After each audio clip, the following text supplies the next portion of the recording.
Chirag, for the introduction. Well, firstly, no one should be scared of me right now. And on top of that, I will say welcome to the new way of learning. So today we'll be starting with you can say a radiology topic, that is clinical applications of CBCT in endodontics. A poll is coming on to you, so you can put in your votes. What are your difficulties? What are your problems encountering? I can see the poll reports wherein maximum poll has been given. The difficulty part is the sectional anatomy. Wow. I'm happy about it. And we will definitely look into that. And I have put a lot many slides on the sectional anatomy and what section will show you which part of the anatomy. Reading the reports comes second, and the software. Yes. Before I start with my presentation, I want to put a disclaimer. It's a verbal disclaimer that I am not here to promote any brand or any model of the CBCT machine. I am here to exchange knowledge, to tell you what my experiences were right from the year 2012. And I was fortunate enough to be working on the CBCT machine since 2012. It's been 8 years now. So don't worry guys about the sectional anatomy, reading the reports and the software. Software depends on the machine to machine, but if your basics are clear, if you are well versed with the orthogonal planes, if you are well versed with the cross sections, well versed with the sectional anatomy, reading of the reports will be no problem henceforth. Okay, so shall we start now? I would be failing in my duties if I don't pay my salutations to Wilhelm Conrad Röntgen, who is the father of radiology. Now, he was the pioneer or the founder of radiology. When it comes to imaging, every time I always insist my students, my postgraduates, and my participants of any of the courses that a protocol has to be followed, and you cannot simply omit a simple IOPA. You cannot rule out saying that simple IOPA will not show anything, but I will emphasize that IOPA will show you much more than any other imaging modality. Every time whenever you start with any of your case, be it an endodontic case, be it your extraction, don't always prescribe your patients for an OPG or for a CBCT. Always start with your IOPA. An IOPA can show you a lot many findings which an OPG cannot show, or a CBCT may omit about it. Okay. This is the orthopentamograph. This is an ideal orthopentamograph, what you can see on the films. And the next image. Now, in my presentation, many times I'll ask you people to take a screenshot of the screen. Basically, that you can keep it as an archive, and it is a ready reckoner. So whenever you have an option of having a OPG in your hand, you can correlate with this image and take down the landmarks. So everyone is requested to take a screenshot of this slide.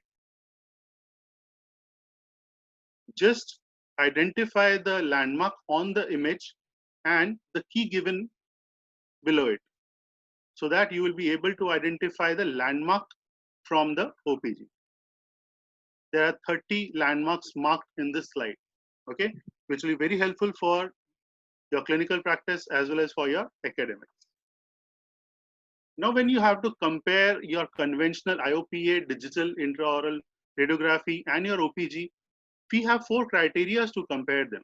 And the first one is the resolution, wherein I will say that RVG is better than your conventional film. Then comes your OPG. So if as far as the resolution is concerned, your OPG stands at the bottom. Patient radiation exposure in an OPG is more than your conventional film than with your RVG. So RVG gives the most or the least amount of radiation to the patient. As far as the patient comfort is concerned, film is better than the OPG than the RVG. And as far as the economics, now this economics is for the operator. When you buy an RVG, it is more, you can say, economical to the operator than your conventional film and than with your OPG. We all know that we have 2D imaging modality readily available. I'm using the word readily available but this readily available modality comes along with certain limitations. These limitations have been known to us since very beginning. To enumerate few of them, it is no facial lingual dimensions can be evaluated. Superimpositions are by their default. Image distortion is always there. Technical errors, which are very common, which can be because of projection errors or it can be because of processing errors. Inconsistent magnification are we encounter day in and day out in our practices, and geometric distortion is always there. Now, there are two ways of meeting the difficulty. Like we alter the difficulty or you alter yourself to meet these difficulties.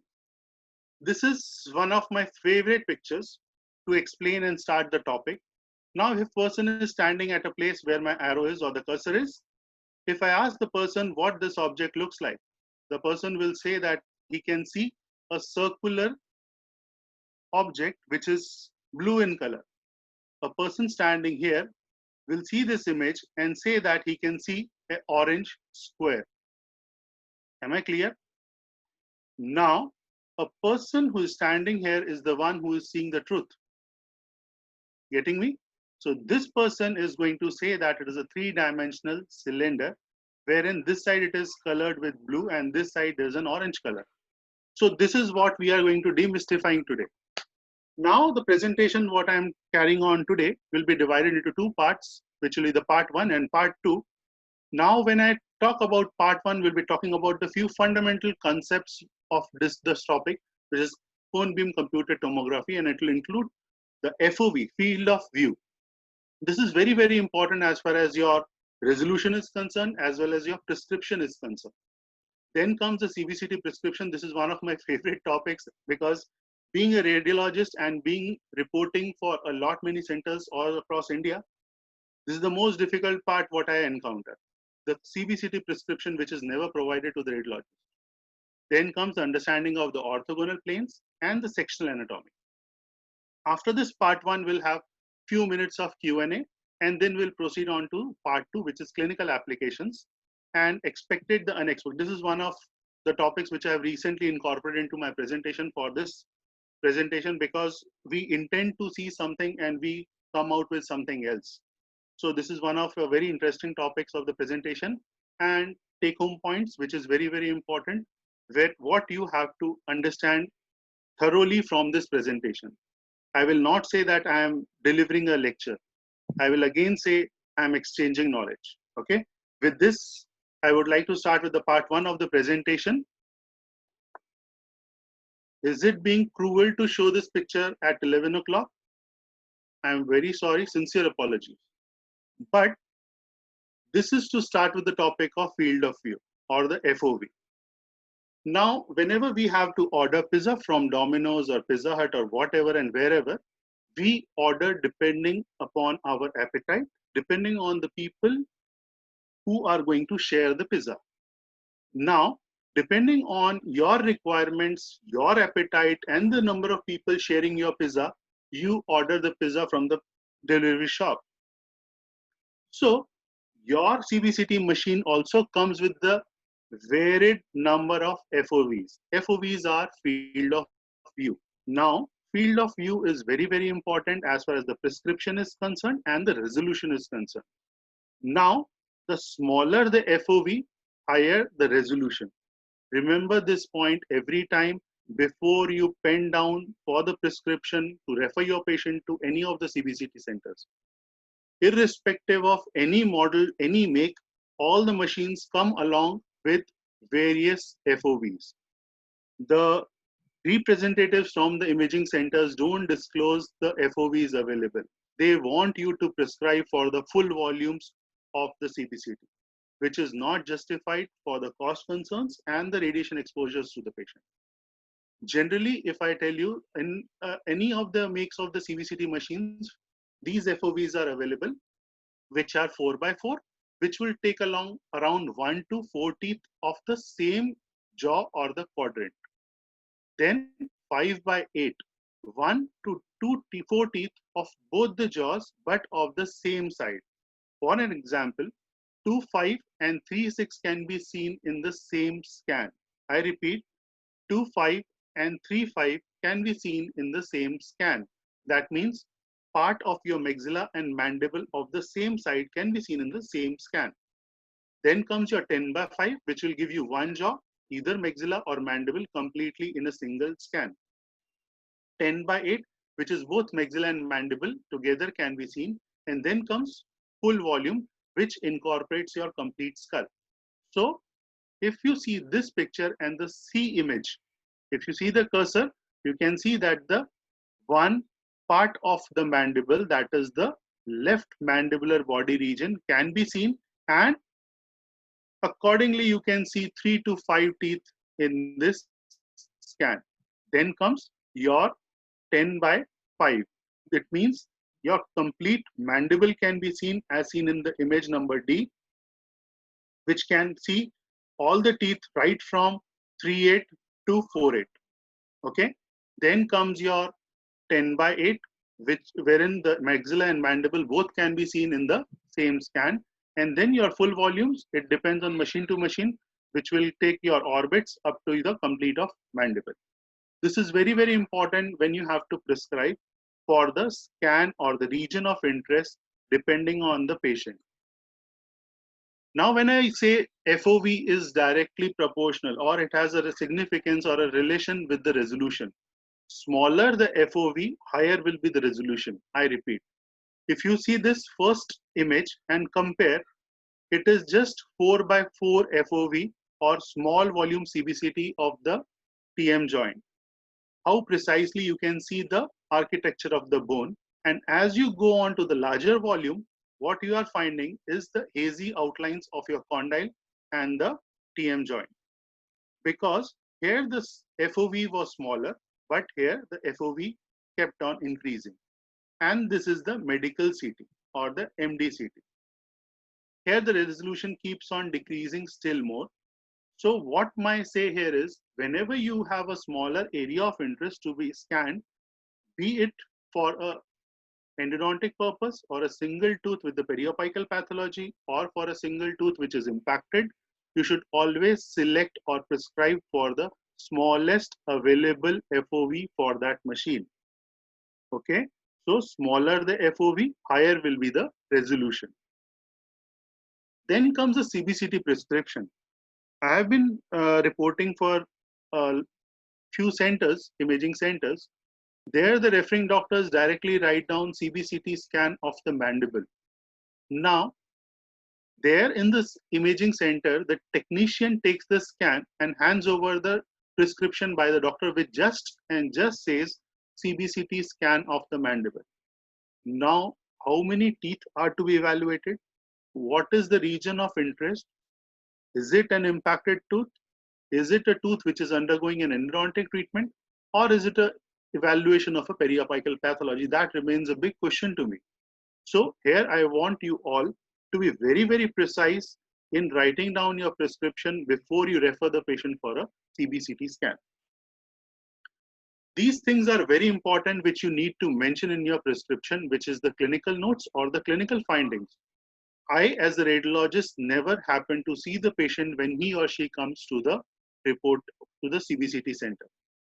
You have to mention about the systemic history, the teeth which are missing, which are undergoing endodontic treatment, are to be mentioned by the referring doctor. Objectives of the CBCT scan, what do you want to see in that scan? Is it the perioapical pathology? Is it the calcification within the canals? Or there is an obliteration or the perforations or a impacted tooth or the proximity of the nerve canal with the apices of the teeth?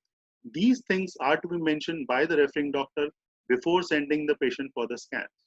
Region of interest should be precisely mentioned, including the area. If you are saying 3/6 is to be evaluated, you have to mention CBCT scan of the mandible with evaluation of the perioapical pathology in relation to 3/6.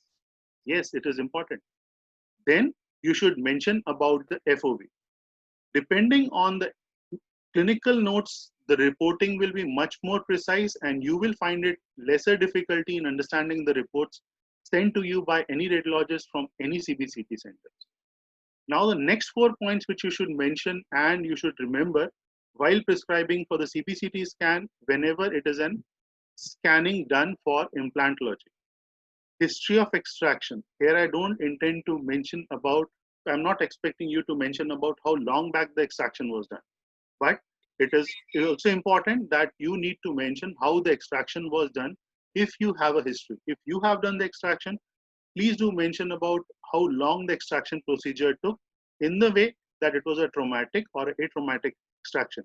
Whether it was a simple extraction or it was a transcellular extraction or was it a disimpaction. What kind of implants you plan to put, that is also equally important, which can be immediate loading or delayed loading. Depending on the available edentulous space, the third point says you need to mention about the number of implants. If the edentulous span is huge, you can place 2 implants wherein the extraction was maybe done for a single tooth. And the type of implants what you want to put. If at all possible, whatever types you have in your inventory, you can mention, or you can tend to see the bone and the clinical presentation, whatever you have. Depending on your antagonist, you can decide of the type of implant. Now, exposure has always been a concern for radiologists, and since your first classes, we have been telling you as low as reasonably achievable. That is the ALARA principle which we have to follow. I totally agree with you and the students that exposure to the patient is on a higher side when the CBCT scan is done. But we have to understand this triangle. This is a very important thing which you should remember, that all the necessary information has to be gathered. It should be lowest possible cost to the patient and the lowest possible exposure to the patient.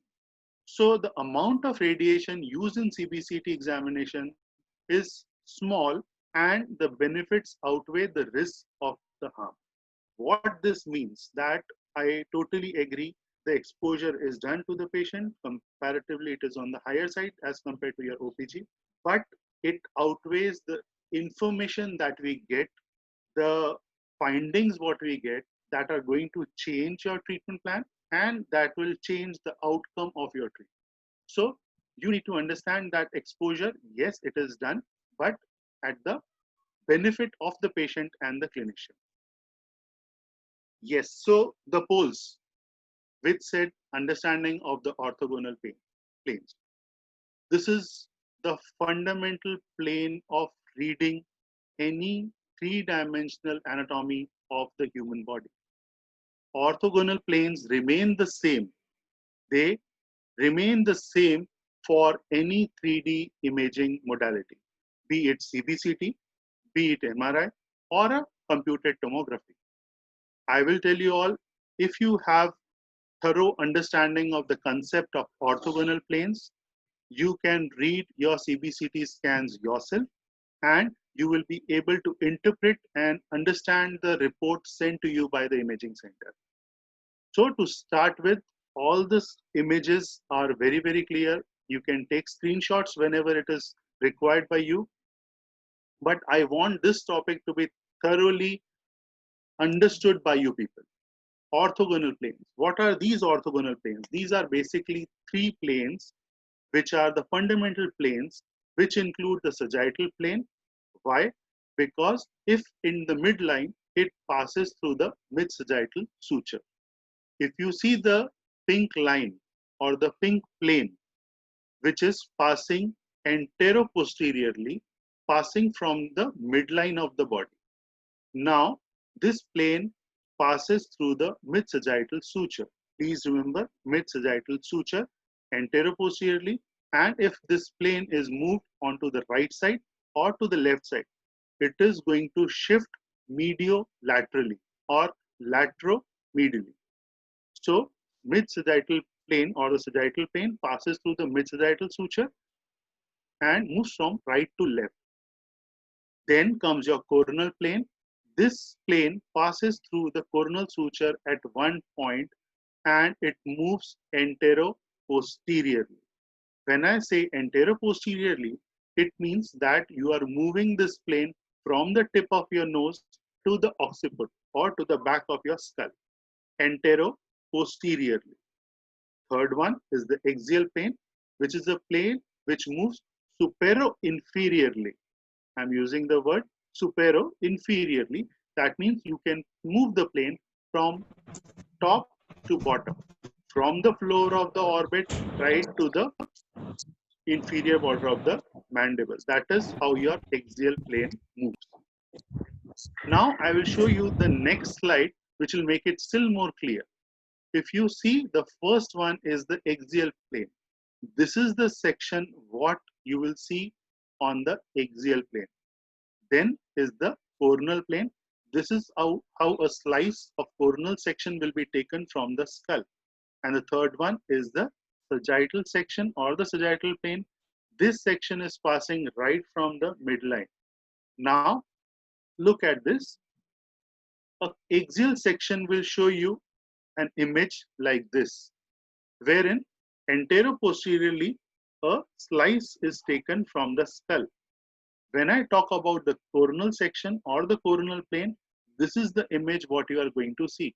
So you will see the orbit, you will see the sinuses, you will see the nasal cavity, you will see the part of maxilla and part of the mandible simultaneously. Okay, and this is your sagittal plane. This sagittal plane is a anteroposterior plane. When in the center of the human body, it passes through the mid-sagittal suture. Am I clear up till now? If there are any doubts after the part 1, we'll have a Q&A section. Understanding the sectional anatomy. Now, you know the sections, but what section will show you which part of the human skull is equally important. When I talk about sectional anatomy, it is very, very important for you all to know that these landmarks, these anatomical parts are our barriers, which we are not supposed to violate during our surgical procedures. We need to respect them and not breach them. I repeat, we are supposed to respect them and not breach them. But what section will show which part of the anatomy is very, very important. We have discussed and understood about 3 orthogonal planes, which are the coronal, sagittal, and axial. These 3 are the basic orthogonal planes.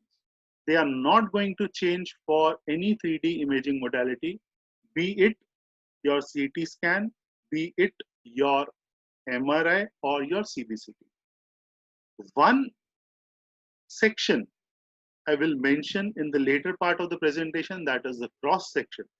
How this cross section is derived, which is a very peculiar to our CBCT scan, which is not there in CBCT and MRI. Medical CT doesn't provide with us with the cross-sectional imaging, which is helpful to us. Now focusing on the sectional anatomy of the CBCT scan. In the maxilla, we'll be encountering the incisive canal and the foramen, then the floor of the nasal cavity and the maxillary sinus. These are the important landmarks which we are going to see in the CBCT sections or scans, and we will discuss which section will show us what. In the mandible, we are going to encounter the lingual foramen, the mental foramen, inferior alveolar nerve canal, and submandibular gland fossa. If you see this image, it is showing the incisive foramen.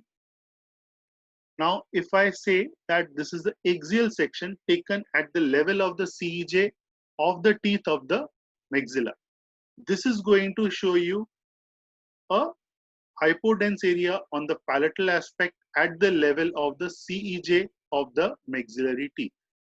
So your incisive foramen will be seen on the axial section of the maxilla. Then comes the incisive foramen, which will be seen on the 3D reformatted image. It becomes more easier to understand the anatomy on the 3D reformatted image, but I would like to mention here that 3D reformatted image is good for educational purpose, but not for treatment purpose. Okay, we'll go back to the previous slide again and see. This is the axial section, which is showing us the incisive foramen, and simultaneously what we are seeing is a incisive foramen on the 3D reformatted image. This is the NASO-PALATINE canal. Now, can you see this hypodense, linear hypodense area? This is the cross section which is showing us the naso-palatine canal in the maxillary anterior region. These are the cross sections. This is the axial section, and this is the reformatted panoramic image, or it is also called as the raised sum. Then comes your nasal cavity, or the floor of the nasal cavity, and the nasal fossa. This is a coronal section which is going to show you your nasal cavity. This is the floor of the nasal cavity, and this is the nasal fossa. This is the palatal shelf. This is the floor of the maxillary sinus, and this is the maxillary sinus. Okay, so your coronal section is going to show you a lot many anatomical landmarks in the maxilla. Simultaneously, you can see the floor of the nasal cavity, the nasal fossa, the maxillary sinus, the floor of the maxillary sinus. All of them can be seen in the coronal section. Then comes the maxillary sinus. It is very important landmark of the maxilla. Now, it is very important for me to mention here that maxillary sinus can be seen in all of the sections very easily and has a very precise role. Like in the first image, you can see the maxillary sinus in the coronal section. In the second image, you can see the sagittal section, which is showing us the pointed arrow towards the maxillary sinus. And in the third one, these are the serial axial sections, and the arrow is pointing in the maxillary sinus. So maxillary sinus or the antrum can be seen in the coronal, sagittal, and the axial sections simultaneously.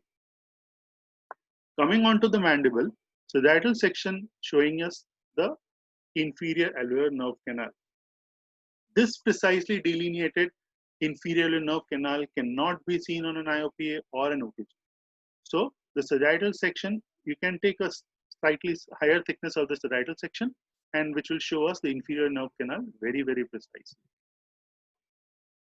Then comes the mental foramen. These are the two images of the mental foramen as seen on the sagittal section and on the cross sections. This is very important when you have a case where it is completely edentulous and all on 4 implant supported processes is planned. So remember, your mental foramen can be seen on the sagittal section and the cross sections. Then comes your lingual foramen, like your naso-palatine canal and the incisive foramen. Again, your lingual foramen can be seen on the lingual aspect of the mandible in the anterior region. Okay, I repeat, the lingual foramen can be seen on the lingual aspect of the cross sections of your anterior mandible. Okay. Now, whenever we are discussing about the inferior alveolar nerve canal, it is very important to mention about the GENU formation. What is this GENU formation? GENU formation, or the anterior loop, you might have heard about in the implantology lectures and your texts, that there is a change in the course of the inferior nerve canal. It is very, very important change or variation in the course, though it is not seen in all the cases, but more than 70% of the cases have this GENU formation. Now, what is this GENU or the anterior loop? If you see this image, you can see the course of the nerve or the canal, which is going all through the ramus of the mandible, through the body of the mandible, and before exiting from the mental foramen, the nerve goes anteriorly, buccally, and then goes buccally and upwards. Okay, I repeat, the nerve enters from the lingual aspect of the ramus, goes through the body of the mandible, and before exiting the mandibular foramen, it doesn't take an abrupt exit from the mental foramen. Instead, it goes ahead, then it turns onto the side of the buccal cortex and upwards and backwards, and then exits the mental foramen. If you see the cursor, this is your mental foramen. Where the cursor is now is the mental foramen. Your nerve goes like this, goes anteriorly, turns back, upwards and buccally to exit from the mental foramen. This is very, very important. So whenever you have to place an implant in this region, maybe 3-4 or 4-4 region or 3-5 and 4-5 region, we should be very, very careful that we should not take your mental foramen as a reference, but we have to keep a safety margin. Now, how much this safety margin can be placed? If you see again in this picture, this is the exit or the mental foramen, but the nerve is making this loop. This loop is called as the anterior loop or the GENU. So if you don't have a CBCT machine or the scan with you, you need to have a safety margin. By all means, you need to keep a safe distance of 6 mm from the anterior aspect of the mental foramen to violate or impinge onto the inferior alveolar nerve or the mental nerve exiting from the mental foramen. If you see this depressions, this is the axial section taken at the level of the mental foramen. You can see bilaterally on the right side and the left side, there is depression in the buccal cortex. This is nothing but your mental foramen. But you should understand in this image, if you see the arrow or the cursor, this is your mental foramen. The nerve should ideally course through this radiolucency and exit through this foramen. But instead, it goes like this, and you can see a faint radiolucency here. So this means that the nerve is going like this, and then after reaching this point, it is taking a reverse upwards and backwards trend, and then goes buccally and exits the mental foramen. This is nothing but GENU or the anterior loop. Then comes the submandibular gland fossa. If you see this image, it looks a very, very ideal situation where anyone or an implantologist can think of placing an implant. This shows us an adequate amount of available bone height. Quantitatively, I will say yes, from the crest to the superior aspect of the nerve canal, we can see adequate amount of bone which can take up your implant, and the density of the bone also looks great. But what about this cross sections? What about these cross sections? It is very important to understand that this is an exaggerated depression of the submandibular gland fossa. Now you have to remember, while you are placing your master drill or your implant placement, angulation is very, very crucial here. You cannot just reflect the flap and go on placing the implants straight. Instead, you are supposed to angulate your implant like this. You are supposed to angulate your implants like this and not like this. If at all you are going to introduce your master drill like this, you are likely to perforate the lingual cortex and enter into the submandibular gland fossa. This is what I wanted to tell you, that all the landmarks are very, very important. You cannot afford to impinge onto the inferior nerve canal. You cannot perforate your submandibular gland fossa. You cannot land your implant fixtures into the maxillary sinus. So this is very, very important that you need to understand the sectional anatomy and the sections as well. So basically what you are seeing is the angulation of your implants is very important, and it should go directly according to the angulation of your bone. This is the submandibular gland fossa, which is seen on a 3D reformatted image. Can you see the mylohyoid ridge or the internal oblique ridge? Just below this, you will be seeing the depression. This depression is nothing but your submandibular gland fossa. You can briefly understand and read about the anatomy, and that is going to tell you about your limitations, your barriers, and your extensions when you are placing your implants. Submandibular gland fossa, again, now this was taken to evaluate the available bone in this mandibular posterior regions, and in fact in the maxillary posterior regions. But never did we expect from this image that this will be the morphology of your edentulous mandible on the right and the left posterior region. So this is the buccal aspect, this is your lingual aspect, and this is the depression of your submandibular gland fossa. So the available width is so less, but on the 2D image, it looks everything perfect. This is the submandibular gland fossa again as seen on the coronal section. You can see the right and the left depressions or the fossae simultaneously of the right and the left mandible. An apple a day keeps the doctor away. That is a very old saying, but I wonder what happens when a doctor's wife eats an apple a day. With this, we complete our part 1. I would like to ask Dr. Chirag to take up Q&A up till now. Yes, sir. Or if there is any doubt, any questions, any queries. Correct, sir. So there are a couple of questions which have come. Mm-hmm. So the first question is, given the cost, is it advisable to get CBCT for an endodontic case? To be very honest, as a clinician, I'm a clinician myself, it becomes difficult if you are, say, charging 5,000 odd for an endodontic treatment on an average, 3,000 to 5,000 or 7,000, 8,000, whatever.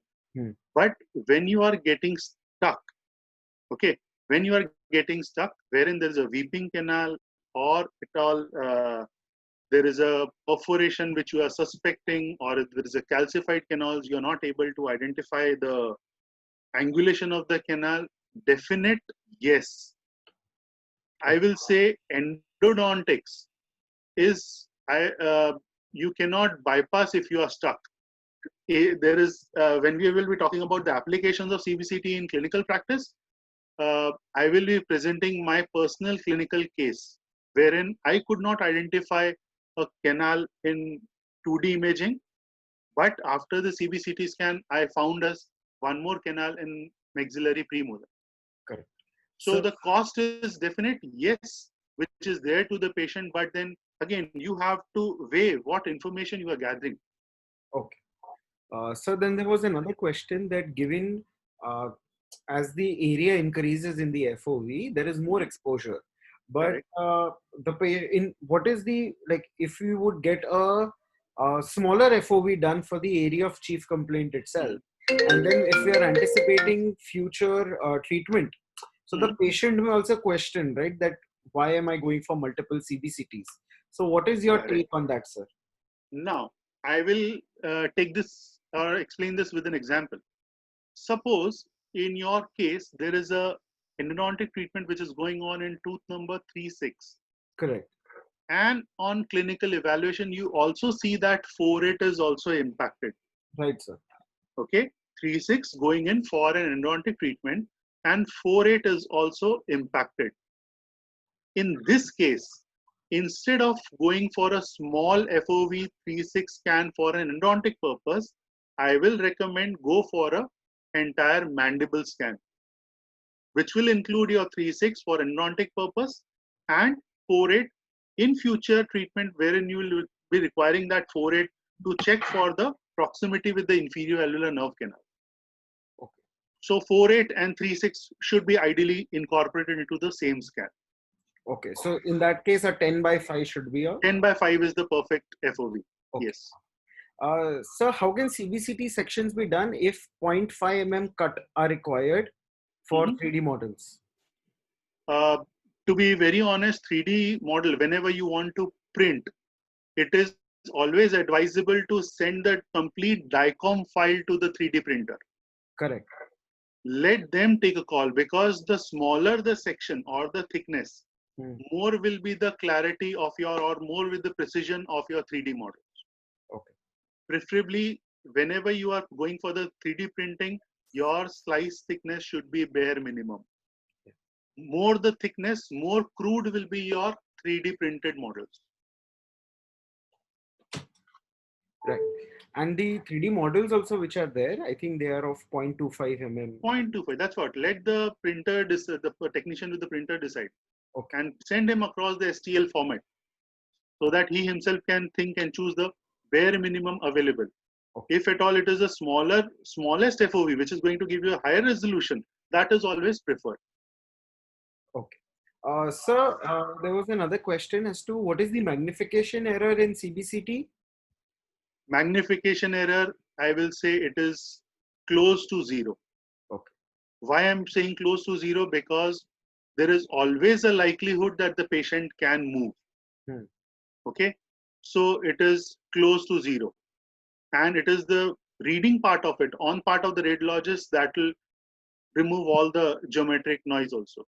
Okay. So can you please repeat the angulation of implant placement? I think in the mandibular fossa region? Yeah. Perfect. I'll go back to the presentation. Yes, sir. Also, there was another question on similar aspect, that if there is an exaggerated mandibular, submandibular fossa, how should we measure that? Okay. I think these are the two questions. Okay. Now, if you see this, I was talking about the submandibular gland fossa, which you will encounter bilaterally on the 3637 and 4647 region. Correct? The 2D image will invite you. I am saying it will prompt you, provoke you, encourage you to place the implant then and there with the help of your OPG itself. But don't get carried away. Okay? It is very important that you need to understand about the depression as seen on the 3D image. Now we have learned few curves in our teeth arrangement. If you remember, curve of Spee, curve of Monsoon, and the Wilson's curve. One of them says that our mandibular body or the teeth arrangement, when we do for the mandibular posteriors, it is inclined lingually. Okay? This is where it is very, very important that when we take the cross sections, the submandibular gland fossa need to be evaluated. Whenever you are placing the implant for the mandibular posteriors, be it 36, 37, 46, 47, you need to understand that your direction of your implants should go like this. The angulation should be lingual to the buccal aspect. Instead, you are likely to place it like this, but then you are going to perforate the lingual cortex and land into your submandibular gland fossa. So your angulation for the mandibular posteriors to avoid violating this submandibular gland fossa has to be from the lingual to the buccal aspect. So your direction should go, the master drill should go from the lingual to your buccal aspect. Again, in the next image, this is a very, very good representation of the depression. If this is there and you are going to place it straight, you are going to perforate the lingual cortex. You are going to land up in your submandibular gland fossa. So your direction has to be linguo-buccally. Your direction has to be linguo-buccally. Here also in this image also, this looks very inviting. It looks very encouraging. The 2D image shows that your condition is very favorable for implant placement. But then we never anticipate that the thickness will be so less and the depression of the submandibular gland fossa will be so very exaggerated. This is the coronal section again. If at all I have to, these are the prostheses. If I have to place an implant, I cannot place it like this. I cannot place it like this. The implant fixture has to go like this. On this side, it has to go like this. So we need to respect this. We need to attend this. We need to be careful on this region. Right. Okay, sir. Right, sir. So I think we continue because there are a few more questions, but that you are going to answer in the few next slides. Okay. For the clinical part, we will just discuss first. And if at all we need to go back, we can come back to the basics again. Basically, everyone is asking regarding measurements, regarding assessment of bone density, software using, and yeah, that's about it. See, most of the questions will be repeat one. So some of them will be answered eventually in the presentation. Correct. So I'll request all the participants to just be patient. I know it's half an hour. We have one more hour to go. So most of the questions will be answered then and there. Sure. Okay. Shall we proceed? Yes, sir. Thank you. Great. Thank you so much. So we're coming on to the second part of the presentation, which will be the clinical applications of CBCT. Now, clinical applications, we all know that implant planning, endodontics, orthodontics, maxillofacial trauma, maxillofacial pathology, impacted teeth, and clinical complications. All these remain the applications of CBCT. Most of the questions what we saw in the poll as well as during the Q&A section, that everyone has a doubt regarding the bone measurements, bone densities, the Hounsfield units, all those things we will cover. See, these cases, I want to tell you, I am personally not an implantologist. I haven't placed a single implant as yet, but planned more than thousands of them. So these presentations, the pictures in these presentations are archived from my own cases, which I have reported or attended in my clinics also, in the college as well. I would be thankful to all the reporting centers who have helped me make this presentation. Also Diva Patil Dental College, Department of Oral Medicine and Radiology. Most of the cases are archived from our department. And what all things we do there, it's all the compilation of the work what we do since these 8 years. Now, again, CBCT helps in implantology, endodontics, orthodontics, impacted teeth, clinical complications, even in maxillofacial trauma and maxillofacial pathologies. CBCT assisted implant planning. Do you think implantology came first or CBCT came first? I'll answer to that. Implantology came first, CBCT came later. So there were people who used to place implants before CBCT came in.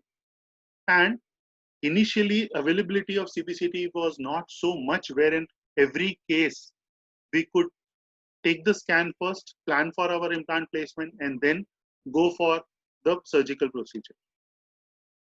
How about you sitting in the clinic and the patient comes to you and says how beautiful it is to find someone or a patient who asks nothing but implant supported prosthesis.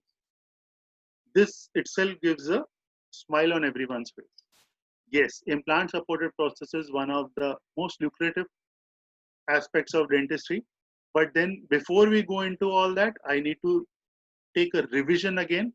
So this section is your sagittal section. This section is your axial section. And C, it is your coronal section. You all are very lucky that we are not having a classroom type seminar or a presentation. We are having a virtual lecture. So I cannot ask the questions one-on-one. So whenever there's a case of implantology wherein you have an edentulous, any of the regions of the oral cavity, your imaging protocol should remain what you see on the slide. It should start with an IOP. I'm talking about the imaging protocol. It should start with an IOPA. If at all it's available, then an occlusal, which can be omitted, I'll say. Then comes your OPG, and then comes your CBCT. If at all there is a case of missing 3-6, you should simply go ahead and take an intraoral periapical radiograph. It is likely, I'm saying it is likely, that you are going to see a root piece, or you are going to see a periapical, residual periapical pathology, or you are likely to see a foreign object, or you are likely to see an unhealed extraction socket. If at all you see any of those things on an IOPA, would you still refer your patient for an OPG? Forget about CBCT, I'm asking about OPG. The answer should remain no. All those things or the information what you gather from an IOPA is sufficient enough to prompt you not to send your patient or refer your patient for a CBCT scan. Okay? I am delivering a lecture or exchanging knowledge about CBCT, but that doesn't mean I'm asking you to send all the patients directly for a CBCT scan. It is unwise of me or you to send the patient directly. The protocol means protocol. Your IOPA comes first, then comes your 2D imaging, which is occlusal and OPG, and then your CBCT. So your IOPA should be taken first, followed by the next higher level of modality. If I show you this, this is an occlusal view. We are comparing 2D versus 3D for an implant planning. Single implant supported prosthesis in mandibular posterior region. Okay. Now on occlusal view, we are seeing that there is a width of 13.5 mm. This is the cross section image. Okay. Now, if you see, there is a 13.5 mm width of the edentulous mandible. But this width is at what level? Is it at the crestal level, or it is at the apical level, or at the mid-root level? So 13.5 mm width, what we see on an occlusal view, is the maximum width after superimposition what we see on the occlusal view. This 13.5 mm is somewhere at the mid-root or the apical third level of the roots of the maxillary posterior teeth. It is only 7.4 mm width at the crestal level without tabling. Okay, this is the edentulous mandible, this is the buccal aspect, this is the lingual aspect, this is the marking for the inferior alveolar nerve canal. What we can see, this is the maximum width, and this is the width which is 7.4 mm at the crest without tabling. So this is important or this is important? My say is 7.4 mm is what is important to us rather than the maximum available width buccolingually. So this is the non-precise image or the information we get from 2D imaging. Conventional radiology cannot predict the ridge morphology. Morphology means basically the shape and size. The knife edge ridge, the depression on the labial aspect, the exaggerated depression of the submandibular gland fossa, the resorbed ridge, and the S-shaped ridge. All these are the edentulous ridge morphological variations which can be attended, or the information can be gathered only by 3D imaging. So conventional radiography cannot predict the ridge morphology. Single implant supported prosthesis. In this case, in the OPG, what we see is a edentulous forceps region, and the OPG shows that there is a available bone height of 15.07 mm. This is 2D image information.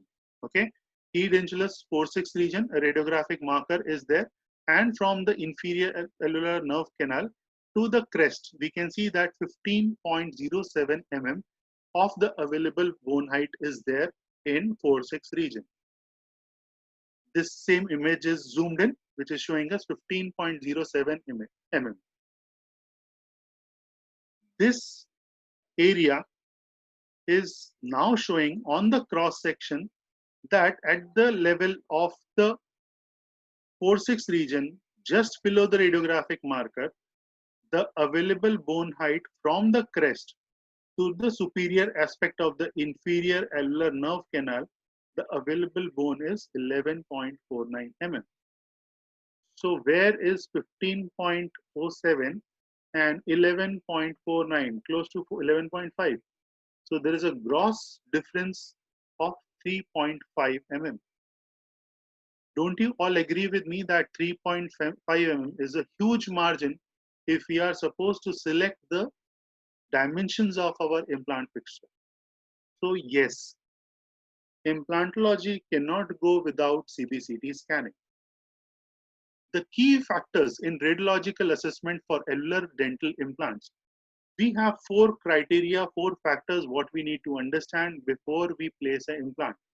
We need to understand the dental considerations. The dental considerations means we need to see the adjacent natural teeth in the oral cavity.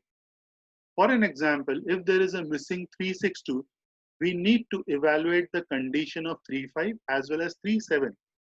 We need to understand what is the functional state of the adjacent teeth. We need to understand the angulation of the adjacent roots. We need to see if there are retained roots, if at all I'm saying, which can be seen on an IOPA. You are likely to see a occult pathology, which can be a residual periapical pathology or residual cyst, or there can be an unhealed extraction socket.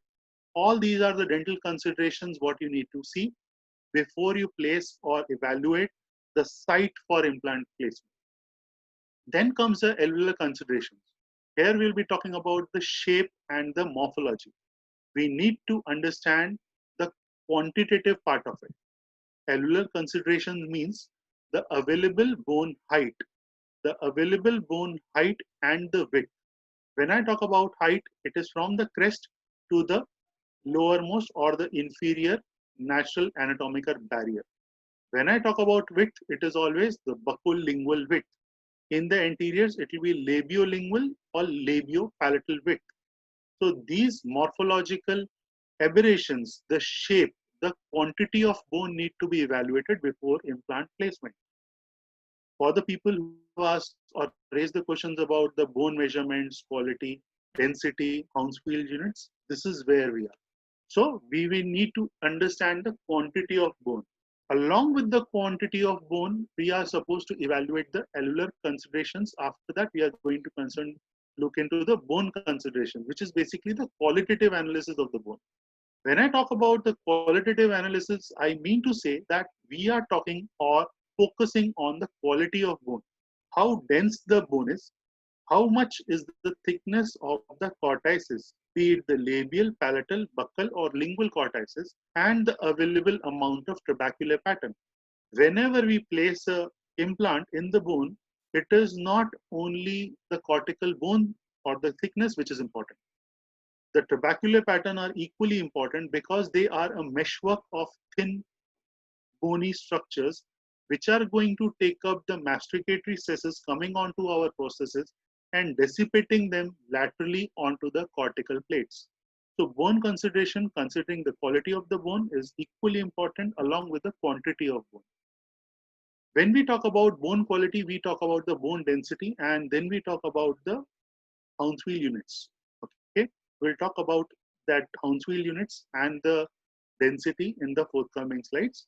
Anatomical considerations are the natural barriers, natural limitations which are going to restrict us and prevent us to violate them and breach their continuity. In the maxilla, we'll have incisive canal, nasal fossa, and maxillary sinus. In the mandible, we'll have lingual foramen, mental foramen, inferior nerve canal, and the submandibular gland fossa. All these landmarks we have discussed previously. Now, alveolar ridge shape. Won't you all be with me and say yes that this morphological pattern, knife edge ridge, bulbous ridge, atrophic ridge, again a knife edge ridge, again a bulbous ridge, and a S-shaped ridge. These morphological alveolar ridge shape cannot be evaluated by 2D imaging. So this is going to tell us about the alveolar considerations. We are just talking about the shape and the morphology of the available edentulous bone. In these cases, I don't think implantology is possible unless bone augmentation procedures are considered. Here, there is resorption of the bone, there is exaggerated depression of the submandibular gland fossa. All these places we need to be very, very careful with our angulation of our implant place. Then comes the bone quality or the density or the Hounsfield units. This classification is given by Licom and Zab's classification, which classifies the bone quality as class 1, class 2, class 3, and class 4. When I talk about these classes, basically we are talking about the density of the bone or the quality of bone in whole, taking into the cortices and the trabecular pattern combined. When I talk about class 1, it includes compact cortical bone, and the Hounsfield units is more than 1250. Class 2 includes good amount of thick cortical bone and which has surrounding highly trabecular bone, which is in the range of 850 to 1250 Hounsfield units. Class 3, which is thin trabecular pattern and the surrounding highly trabecular bone, which is in the range of 350 to 850 Hounsfield units. And class 4, thin cortical plates and spongy core, which is seen in blood disorders or in osteoporosis, where the bone quality is not optimum for implant placement. Class 1 type of bone is very, very less likely to find, and for implant placement, I will say class 2 is the most ideal. This classification of bone density, depending on the density, Hounsfield units are given, and these are given by Carl Misch. When I talk about Carl Misch, it's the contemporary implant dentistry, which is the Bible for implantology, and has given the classification as D1, D2, D3, D4, and D5. D1 is 1250. Anything above Hounsfield units is the density of bone. Quantitatively valuing a density of bone. Okay. When I say quantitatively giving a value to the density of bone, it is done by Hounsfield units. Ideally, D2, that is from in the range of 850 to 1250, is the desired for implant placement. Anything above that will be a compromised implant fixture because the primary stability will not be there immediately. Next is how you are supposed to compare the Hounsfield units. When I say your Hounsfield units are giving you a representation of the density, if you see in the picture, the arrow mark at the enamel is giving you a Hounsfield units of 3409. Whereas the bone is less dense as compared to the enamel, and it is giving you a density of 1778 Hounsfield units. And when it comes to the mental foramen, it is, or the inferior nerve canal, it is giving you a density of 642. That means the nerve tissue or the air which is there within the canal, it is completely radiolucent, and the density will be much less as compared to the bone, and bone will have much lesser density as compared to your enamel. This is just a representation for comparing the densities of different tissues of the oral cavity. Bone quality or the density. This is how a D1 will look like. This is how D2 will look like. This is how D3 will look like, and D4 will look like. This is the pictorial representation. But the radiographic image will show D1 like this, where it has Hounsfield units greater than 1250. You can see lot of trabecular pattern, thick cortical plates, and this is D2, which is an ideal condition. You have good amount of cortical thickness on the buccal and the lingual aspect, and significantly satisfactory level of the trabecular pattern. In D3, what we are seeing is a thin trabecular pattern and comparatively less thick cortical plates, and simultaneously we can see a deficient buccal cortical plate in the maxillary posterior. This is basically the qualitative measurement of the bone. So according to Carl Misch, D2 with the Hounsfield units of 850 to 1250 is desired. Role of CBCT in oral implantology. Now, what all things you have to do before you plan for the implant placement? What all things you are going to think about before discussing with the patient? You cannot commit to the patient that you will place an implant without evaluating the CBCT scan yourself. Okay, you need to understand the ridge form. You have to see the available bone height. You need to see how much is the buccolingual width or the labiopalatal or labiolingual width. You need to understand the density of the bone. When the density is to be evaluated, the systemic condition, the bone disorders, osteoporosis, all those things of the patient has to be noted down. Inferior alveolar nerve tracing has to be done to evaluate the available bone height. Sinus evaluation has to be done. After all these things are satisfactory, you get a checkbox. You directly tick on all these points which are favorable. Then you go on to do the virtual implant plan. Then you place an implant virtually onto the patient's scan. Then abutment planning, and then comes the post-implant assessment, which will be the last role of CBCT in implantology. This is the picture taken from Jan Linde, the famous book which the periodontists refer. It gives a diagram. In the A, they show you that inferior nerve canal is there. This is the bone. You have the available bone from the crest to the superior aspect of the inferior nerve canal. You do the tabling. From this tabling, you do the measurements again, keeping a safety margin. You leave couple of mm away from the inferior nerve canal and do the measurements. So this is your working length as far as your implantology is concerned. The picture definitely looks very simple, though not clinically. So your aim of implant planning, again, assess the proposed area of implant placement, precise placement of the implant, Minimal surgical time and eliminate complications. If you know how your angulation of the implant is going to be, what landmarks you have to respect, what barrier you are not supposed to breach, all those things itself will eliminate the complications and reduce your surgical time. Also, there will be desired results of your implant fixtures, and you can foresee a good prognosis of a implant supported prosthesis.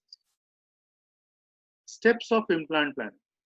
Read the CBCT scan, evaluate the proposed implant site on the scan, identify the landmarks, select the slice thickness, assess the bone height and the bone width, and place the virtual implant from the library. These are the basic steps when your conditions are favorable for implant placement.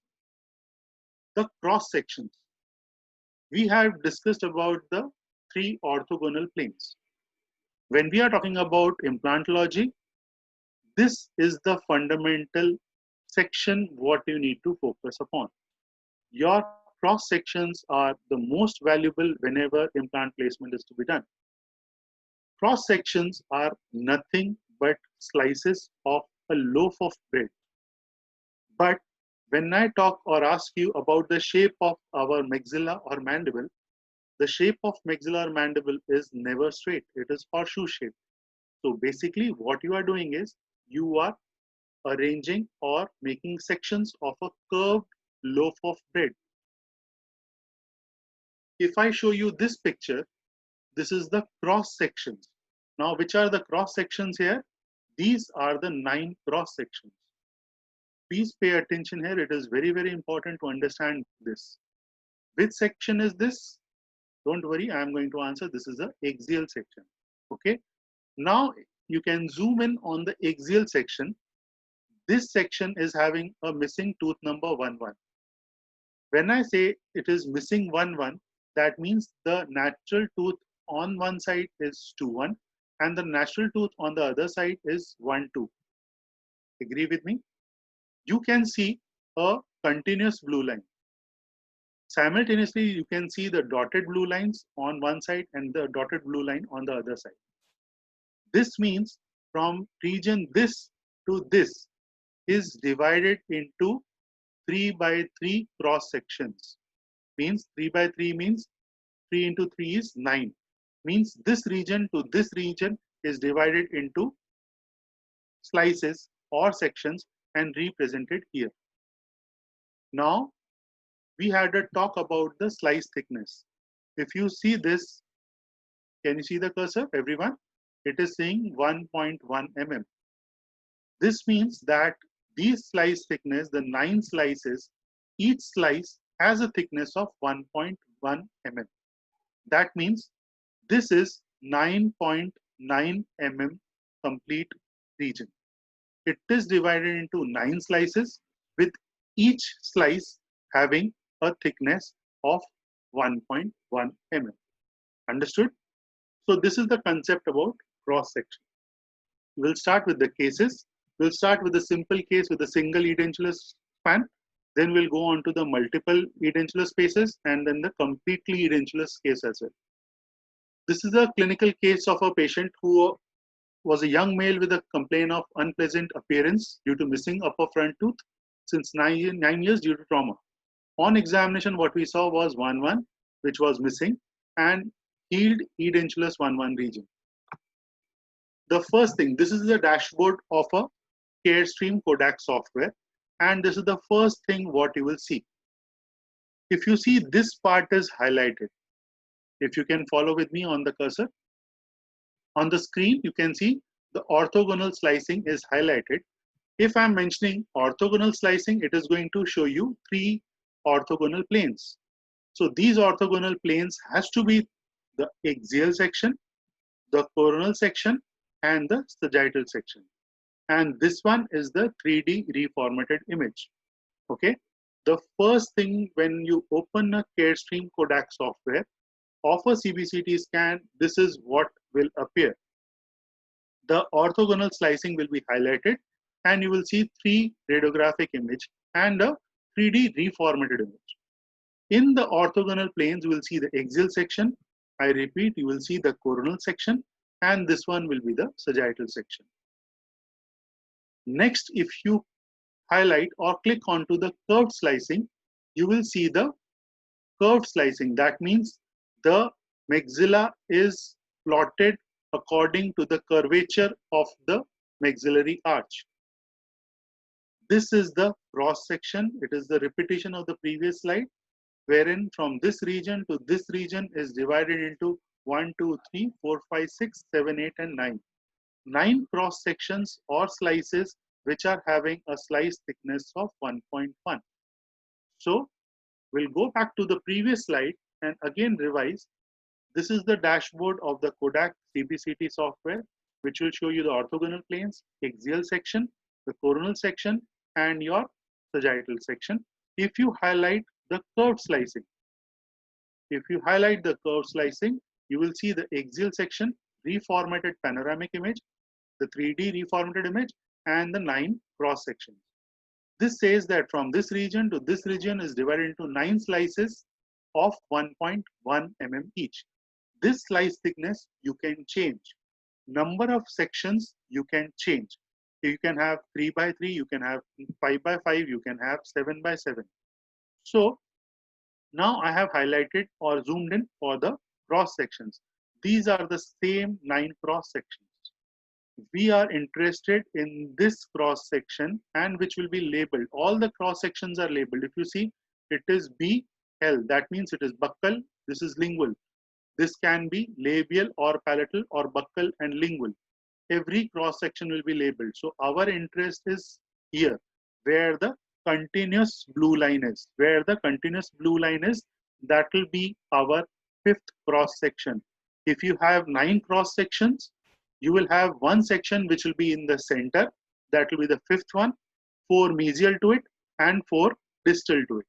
So the center one, which is crossing through the continuous blue line, is of our interest. Now with the measuring tool, what you can see here, we will do the bone measurements. This will be our floor of the nasal cavity. This will be the height of the crest, maximum available height, that is 16.7 mm. Then with the same measuring tool or the ruler, you will see for the available bone width from the labial to the palatal aspect, and it is showing you 4.6 mm. That means the available bone height is 6.7 mm and the available bone width is 4.6 mm. Now you are going to use this tool where my cursor is right now. This is for virtual implant placement. You have to select the implant and place it in this section. Here you will see 3 dots. These 3 dots are basically to move the implant in different aspects. It can move labio-palatally, or you can even do bodily movement, or you can do the tipping movement of the implant on this image itself. After placing the implants virtually onto the cross section, what you are supposed to see? What you are supposed to see in the axial section, that this implant fixture or your abutment or your prosthesis has to be aligned according to the arch form of the maxilla. It should not go more labially. It should be not more palatally. It should be just in conform with the curvature of your maxilla. Can you all appreciate this? Then from your 3D reformatted image, you can again confirm your implant placement, virtual implant placement. Now this virtual implant placement image is basically for patient education purpose.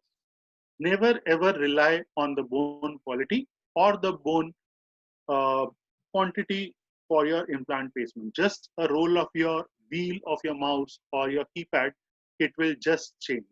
So your radiographic image in black and white are more reliable than your 3D reformatted image. Then comes the case 2, single implant supported prosthesis in edentulous 3-6 posterior region. Now in the previous case, all these cases are taken for different sites. Different sites because we are going to encounter different locations for implant placement. Like in the previous case, we were doing implant placement in the maxillary anterior region and we had the floor of the nasal cavity as our barrier. Here I am selecting the case where there is edentulous 3-6 region. Now Here 3-6 region is intentionally taken because we have a natural barrier, which is the inferior alveolar nerve canal. We have the three orthogonal planes, axial, sagittal, and the coronal. So axial section will show you the lingual cortex, the buccal cortex. The sagittal plane will be just like your IOP. Okay, sagittal section in the posterior region of the maxilla and mandible will give you an image which will be similar to an IOP. So this is your image implant placement, virtual implant placement, and this is the course of your inferior alveolar nerve. This is the coronal section, and please appreciate the angulation of implant. This is what I was talking about when we were discussing about the submandibular gland fossa. Your implant placement cannot be like this. Your implant placement cannot be like this. If you are going to place your implant like this, you are going to perforate your lingual cortex and land up in the submandibular gland fossa. So your angulation has to be tilted linguo-buccally. It has to be tilted linguo-buccally so that you're not going to violate the lingual cortex. Now, this image, for this case, I have picked up from J. Morita Soft. Okay. In the beginning, I told you that I am not representing or here to promote any machine, any brand, but it is pure CBCT, pure sectional anatomy, and just exchange of knowledge. This is the cross-section presentation of the J. Morita machine. Now, the beauty of this machine, if you see, you have a green line and you have three blue lines distal to it and three blue lines mesial to it. Agree? Now, whenever you have a green line, so this section passing through the green line is represented with the green box. The rest of the blue lines are representing the blue boxes, three mesial to it and three distal to it. Okay. So we have again done the bone measurement, that is the bone height evaluation, that is 13.38 mm, and the available bone width is 4.25 mm. And depending on the available bone dimensions, we have selected the implant and placed it virtually in the edentulous 3-6 region. It is also called as the curved MPR or the cross-sectional imaging. This cross-sectional imaging, orthogonal planes, all are going to remain same for irrespective of any make, any model of the machine or any software. Your orthogonal planes are not going to change depending on the make of the machine. This is the 3D reformatted image, and this is your implant placement, and this faint blue line is representing the nerve canal. So we have kept safety margin of good 2.5 mm to stay away and not to impinge on the inferior alveolar nerve canal. The third case, again fixed partial prosthesis in the tooth number 3-6 and 4-6 region. Patient request for implant supported prosthesis. Choice of FOV is 10/5. Now, why this change in font color? 10/5 FOV for 3-6 and 4-6 region.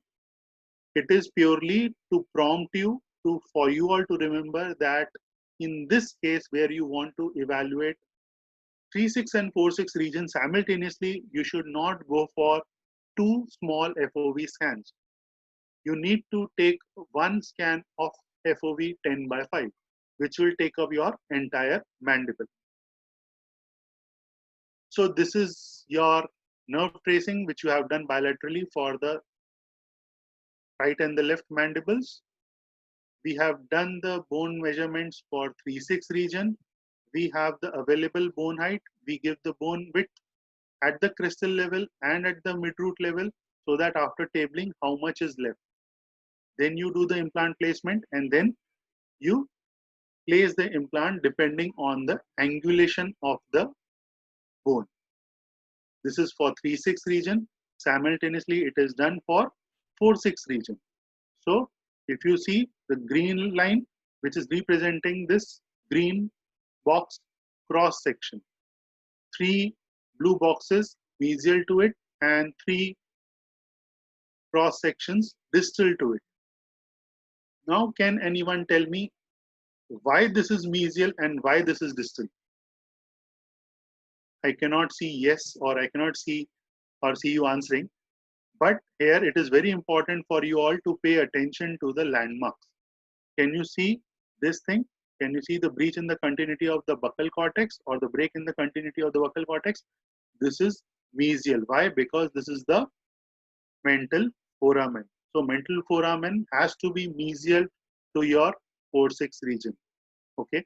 Now I will go back to the 3D reformatted image. Can you see some disturbance or some distortion in the image here? Why this distortion or disturbance in the image appear on the CBCT scan?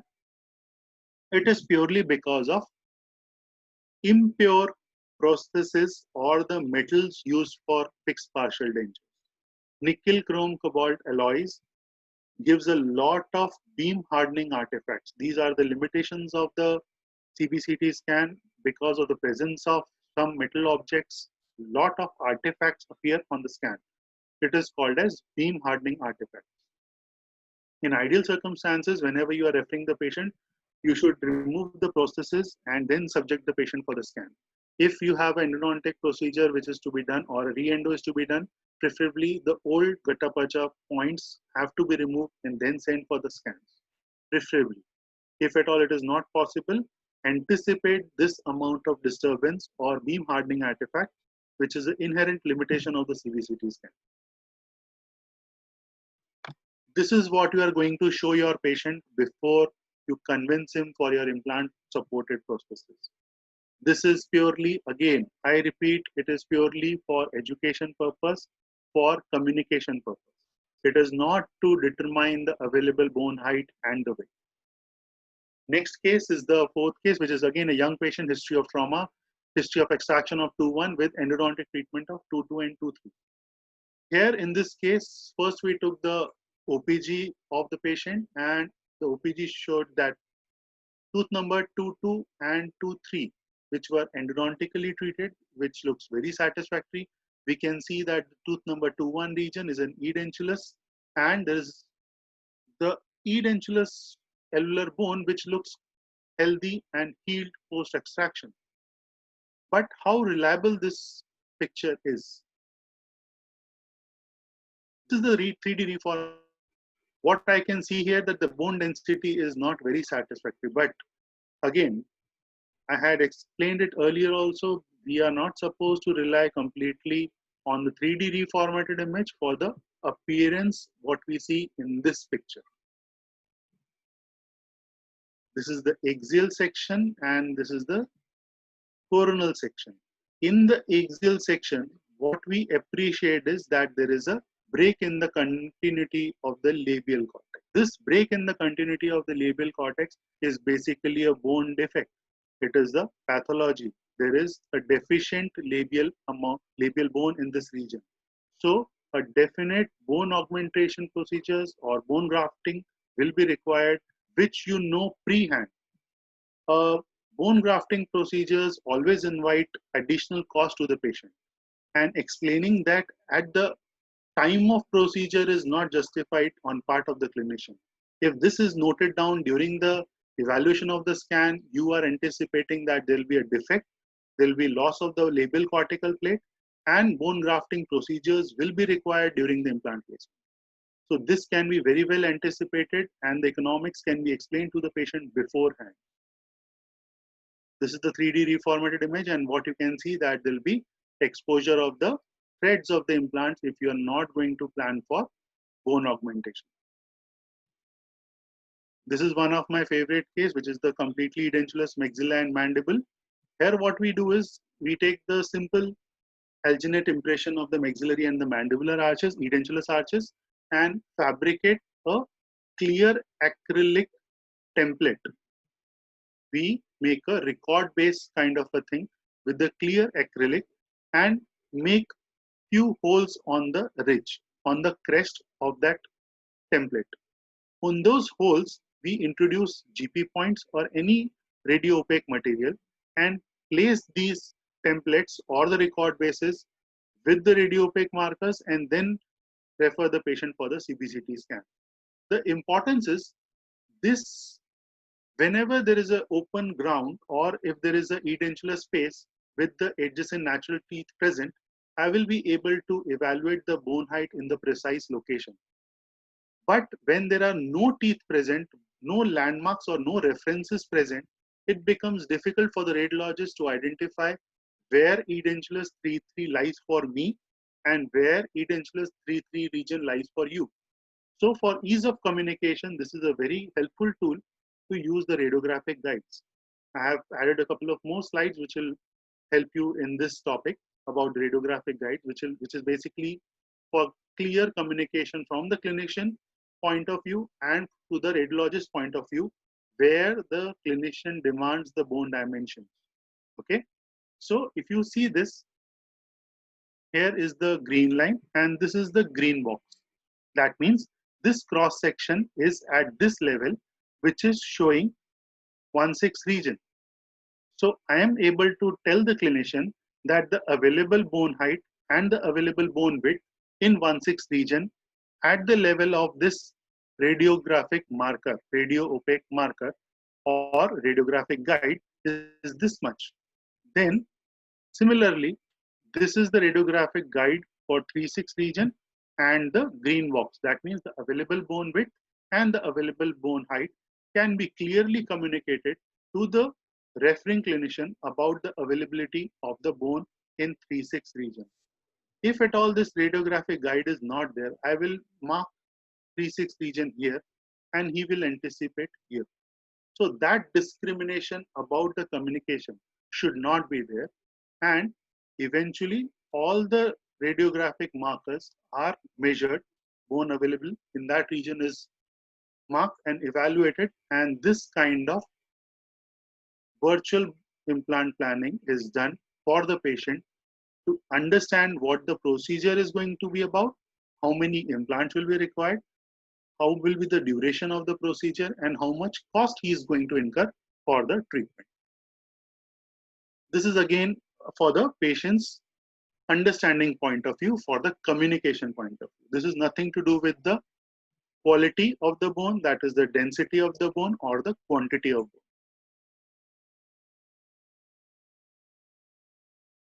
This is about the radiographic guides. This is the clear acrylic template.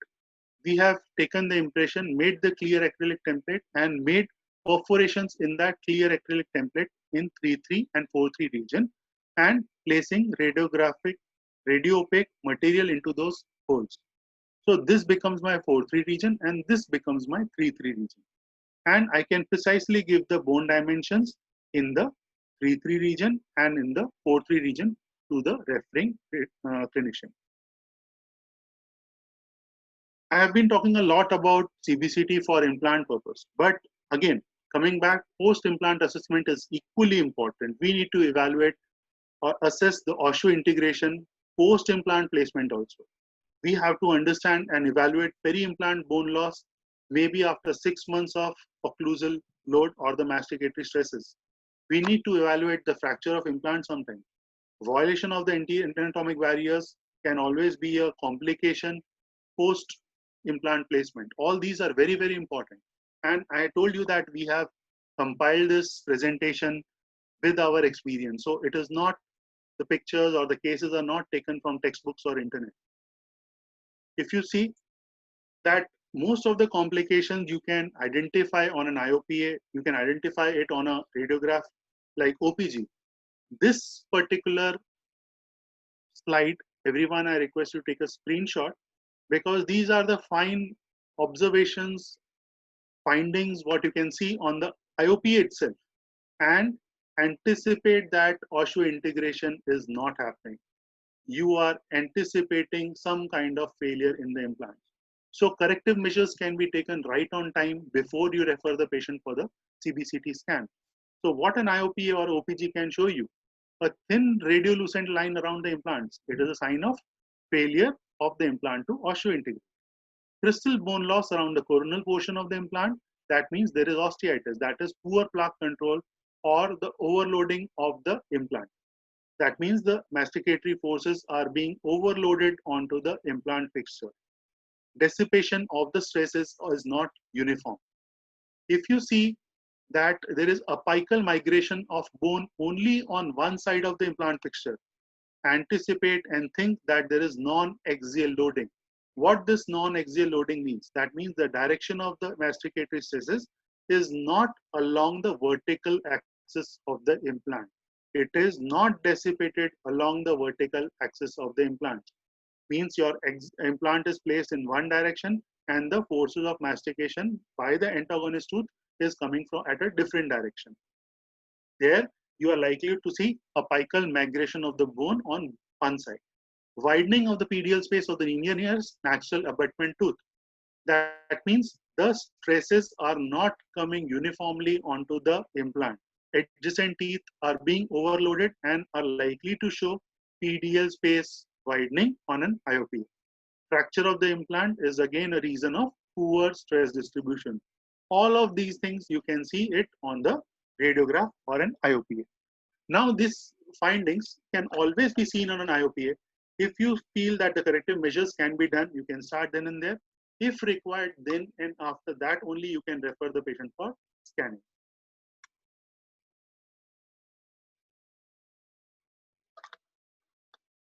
Everyone take a screenshot of this slide.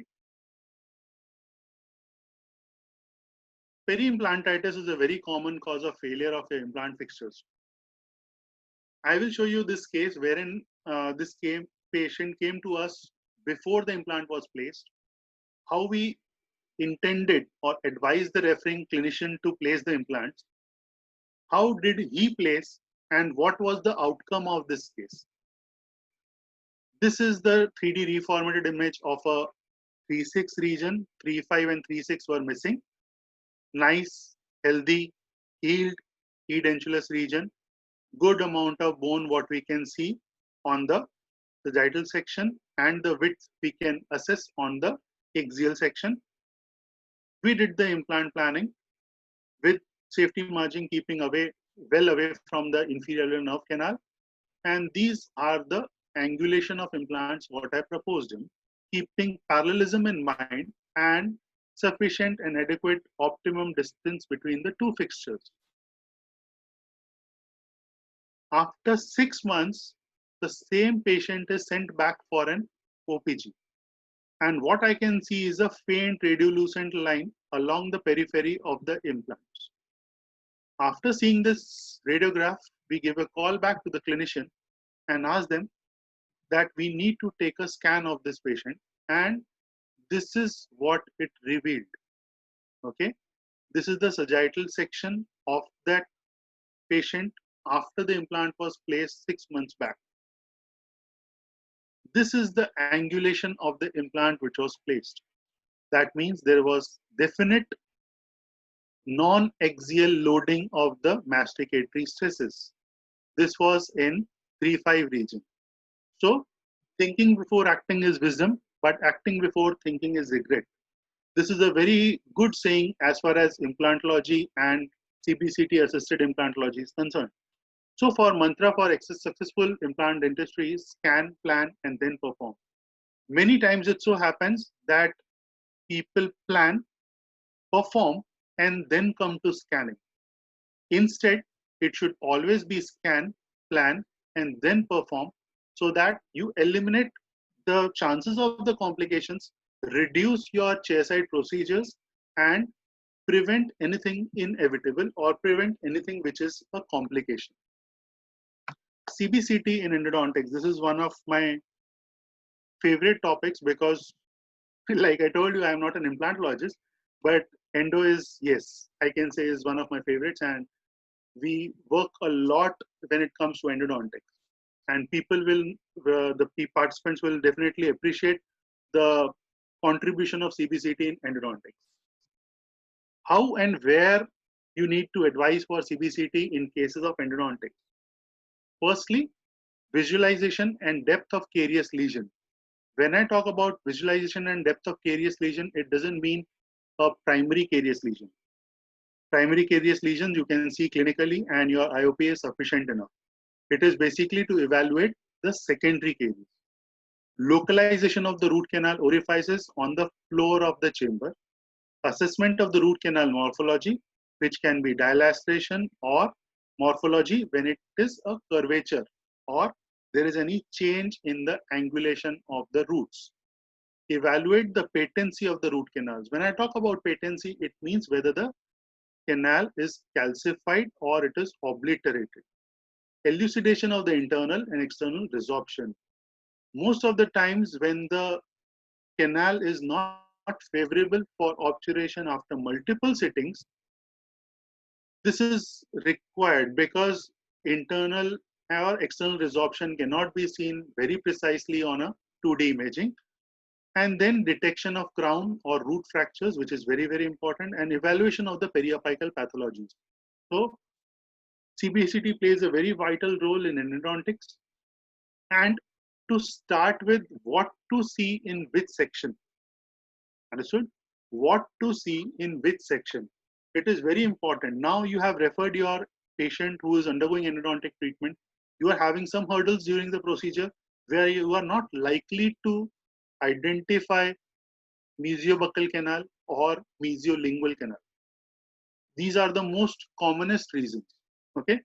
So when you are supposed or when you are expecting or you are trying to identify the canal orifice, you should look for the axial section. If you see on the slide, your axial section at the level of the floor of the chamber is going to tell you about the orifices like the distal canal orifice, the mesiolingual and the mesiobuccal. Your axial section is helpful for identification of the orifice. Your sagittal section is going to tell you about the periapical pathology, the curvature, and the morphology of the root canal. Plus, at times, it is also helpful to identify the calcifications or pulp stones within the chamber. The coronal section will help you whenever there is an overlap.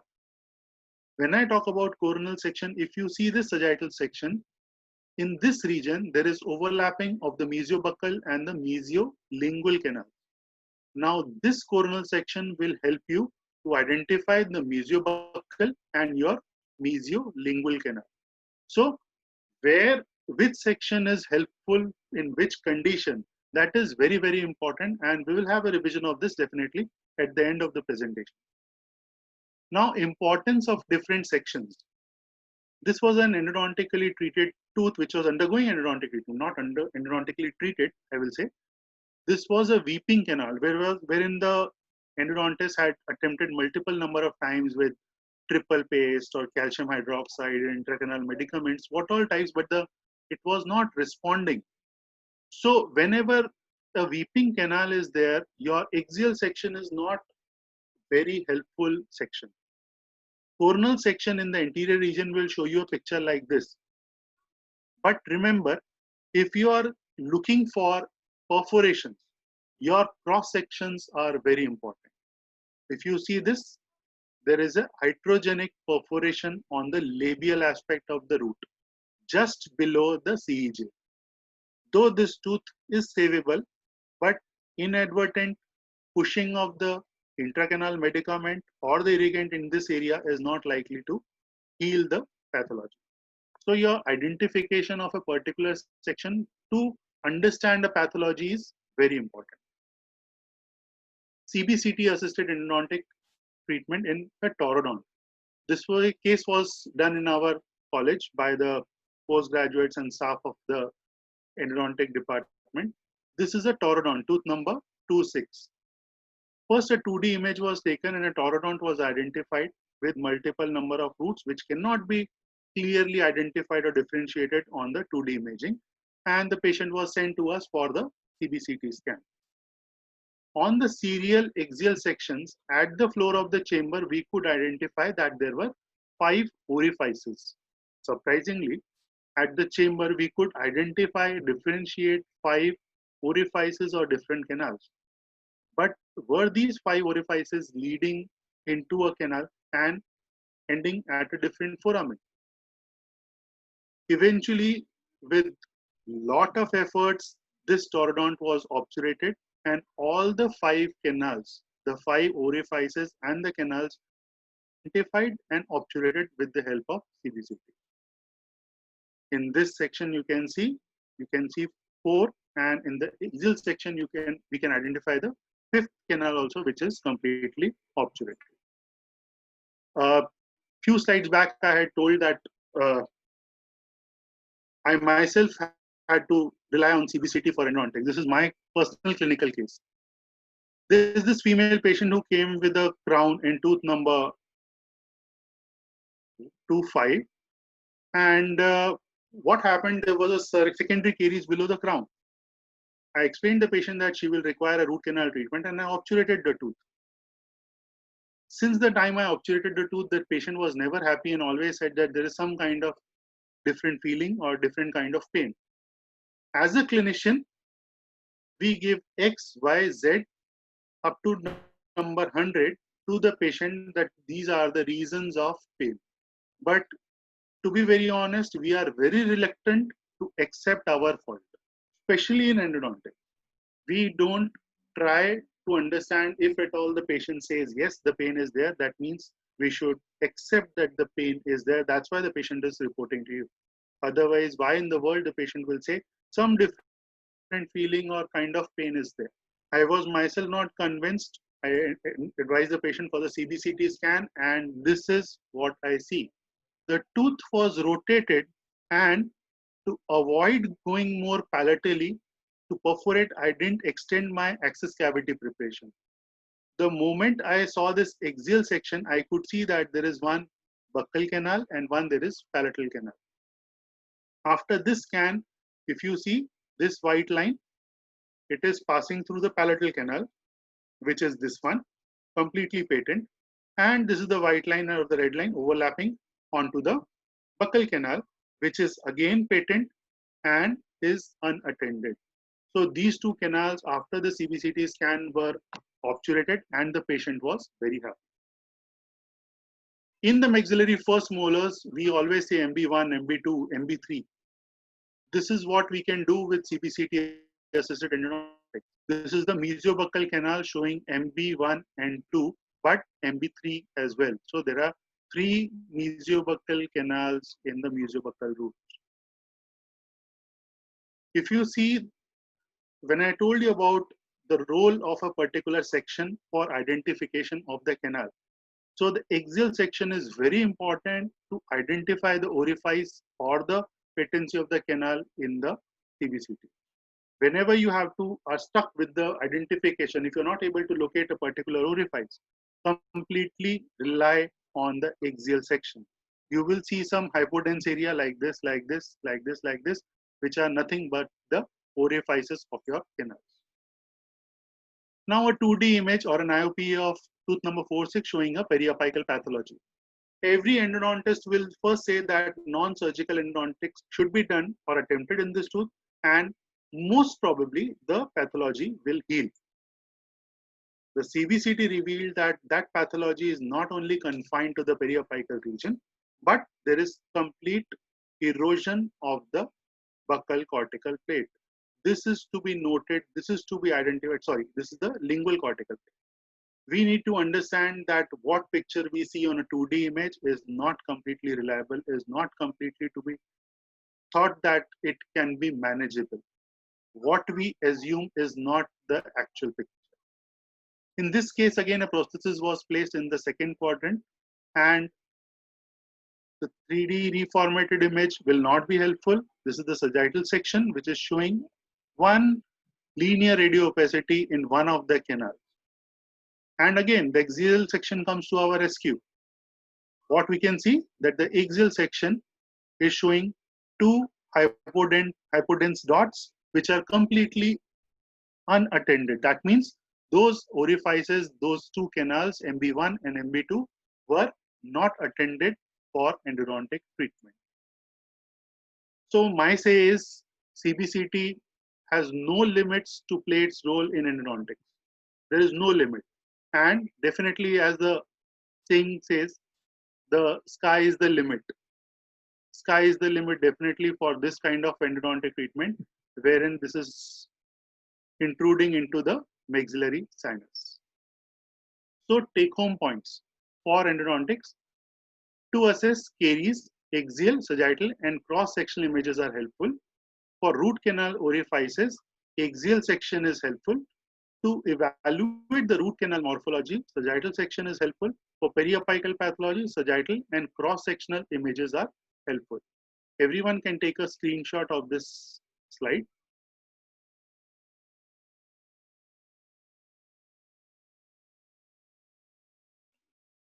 We proceed with some pathologies, like some things which are not easily identified, and one of them is the crown fracture.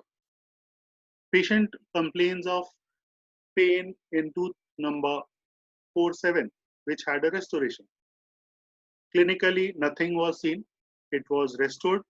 On the OPG, we hardly could see any periapical pathology. And eventually, we take the CBCT scan, which shows good 3D reformatted image. No periapical pathology as seen on the sagittal section. No change in the periapical architecture of the bone. No widening of the PDL space. No radiolucency. But on the axial section, what we can see is a linear hypodense area crossing from the mesial to the distal aspect. Now, this vertical crown fractures are very, very important, and this can be identified when you subject the patient for the CBCT scan with the smallest FOV. Now, my previous discussions of the basics come into play. Smaller the FOV, higher will be the resolution. If at all this thing was taken with the higher FOV, there would be a likelihood that this linear radiolucency or linear hypodense line could not be identified. Impacted third molars, complaint of patient reported with a complaint of pain and swelling in the lower left posterior region. And what we saw clinically was erupting 3-8 with pericoronitis. 3-8, tooth number 3-8 on the OPG shows close proximity of the apices of the root with the inferior ulnar nerve canal. And 3D reformatted image shows that this 3-8 tooth number is just pushing on to tooth number 3-7. Then on the coronal section, we can see that this is the mid-root level, which is still away from the inferior ulnar nerve canal. This is the inferior nerve canal as seen on the sagittal section. Now this is the cross section. Please, all of you pay attention to this section, and this pink marking is the inferior ulnar nerve canal. The mesial root of tooth number 3-8 is in close proximity to the inferior ulnar nerve canal. And what we can see here is that the canal is completely in proximity. The root is impinging onto the nerve. First thing you should note is that will you be able to remove the root in toto, in single piece? If at all you are able to do that, that is the most perfect thing to happen on that particular day. If at all it breaks, you are likely to explain to the patient the likelihood of a complication in the form of paresthesia. Had we not taken this CBCT scan and attempted for extraction, we would have injured the nerve in the form of transient paresthesia or permanent paresthesia. So your proximity of the nerve to the tooth root is very important when it comes to evaluating third molar location. Maxillofacial trauma. We have always heard whenever there is a trauma to the face, the condyle is the most commonest part of the TM joint, or the neck of the TM joint, or the neck of the condyle is most commonly affected. In this scan, we can see that there is condylar fracture, but if you see this axial section, we can see that the medial pole of the head of the condyle has multiple fractured segments. So these fine fractures cannot be identified on a 2D image. We have to rely on our 3D imaging to evaluate the precise location of the fractures, overriding of the fractures, displacement of the fractured segments. See, when we started in 2012, we never had a availability of multiple FOVs. This is the zygomatic arch fractures, and to your surprise, this was taken on a small FOV machine. We used to just move the machine up to the level of this zygomatic arch region and try to incorporate the area of interest. With this scan, we could identify that the zygomatic arch is depressed. There are fractured segments, but they are not displaced. So by simple Gillies approach, this fractured segment was elevated and the fractures were reduced. So the limits to which CBCT can play in different parts of dentistry is immense. This is the axial section showing the fracture or the depression of the zygomatic arch. And then comes your fracture of your mandibular body. This looks pretty simple kind of fracture, which will say that a fractured line is extending from the crest to the inferior border of the mandible. But to our surprise, this is what we saw on the coronal section. There was this coronal part, this is the lingual part, and this is the buccal part. So this amount of fracture was not anticipated on the 2D image. Also, we should remember that whenever there is a fracture of one side, the contralateral condyle should also be evaluated. Always remember, whether it's 2D or 3D imaging, it is a tip whenever there is a fracture of the body of the mandible, the contralateral side condyle should also be evaluated. Whenever we see this image and trauma topic is on, we look for the radiolucent lines. Those are the fracture lines. But pay your attention to the opposite side where there is a contralateral subcondylar fracture as well. In this one, what we can see, again, fracture of the left condyle, correct? We can see there is a fracture of the condyle, but were we able to identify that, which is a very, very rare phenomenon to see coronoid process being fractured. So the CBCT scan helped us to identify the coronoid condyle fracture along with the coronoid fracture. Okay. Then comes our maxillofacial pathologies. This is the patient who was undergoing orthodontic treatment, and this tooth number 4-5 was anticipated to be pulled up into occlusion. It was lingually inclined. Nerve tracing was done. We saw that the tip of the root was well away from the nerve canal. And what we can see here is some radio-opaque structure on the lingual aspect of the tooth crown. When we saw this, we went back and evaluated our OPG. And on the OPG, what we took first definitely showed us some change in the appearance. This was suspicious enough for us to prompt for a CBCT scan, and this radiodense material, this object or this pathology was identified as an odontome on the CBCT scan. Then comes our odontogenic tumors. Here we can see the 3D reformatted image of a tumor wherein there is an osteolytic pathology causing a lot of bone destruction, thinning of the lingual and the buccal cortical plates with multiple septate, giving it a soap bubble appearance. And we can see that there is an extension of this pathology up to in the ramus of the mandible as well. Periapical cyst, also known as the radicular cyst. Whenever we are treating the periapical cyst, we are told to treat the tooth endodontically first, wait for healing. If it is satisfactory, again observe after the following radiographs. And if it is not healing or satisfactory, we need to go for a periapical surgery. But this periapical surgery is likely to invite some bone grafting material. Okay. Now, how are you going to charge the patient for the bone grafting material? It is very expensive, and you should be basically aware of the cost you are going to incur and how much you are supposed to charge to the patient for your grafting material. So the volumetric analysis is also very important when it comes to treatment of periapical cyst. In this case, there was an endodontically treated tooth, which was non-vital, and there was a huge periapical pathology in the maxillary anterior region, wherein there was erosion of the labial cortex. So basically, why we are doing these measurements? So we have a mesial to distal or mediolateral dimension of 11 mm. Superior inferior, we have 6 mm. and we have labio-palatal dimension of 10.8 mm. All these measurements are basically giving us the volume of defect. Why I am using the word volume of defect? That means that much amount of bone is lost there. That much amount of osteolysis has already happened. So once you curate that area, once you remove the necrotic bone from the area, you are supposed to place some grafts. So depending on this volume, what you are going to calculate will tell you the amount of graft material that you are going to place.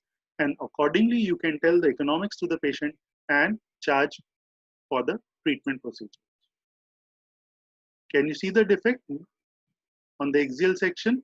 Similarly, on the cross sections, what we can see is a continuity wherein the floor of the nasal cavity is still intact, which is a good sign.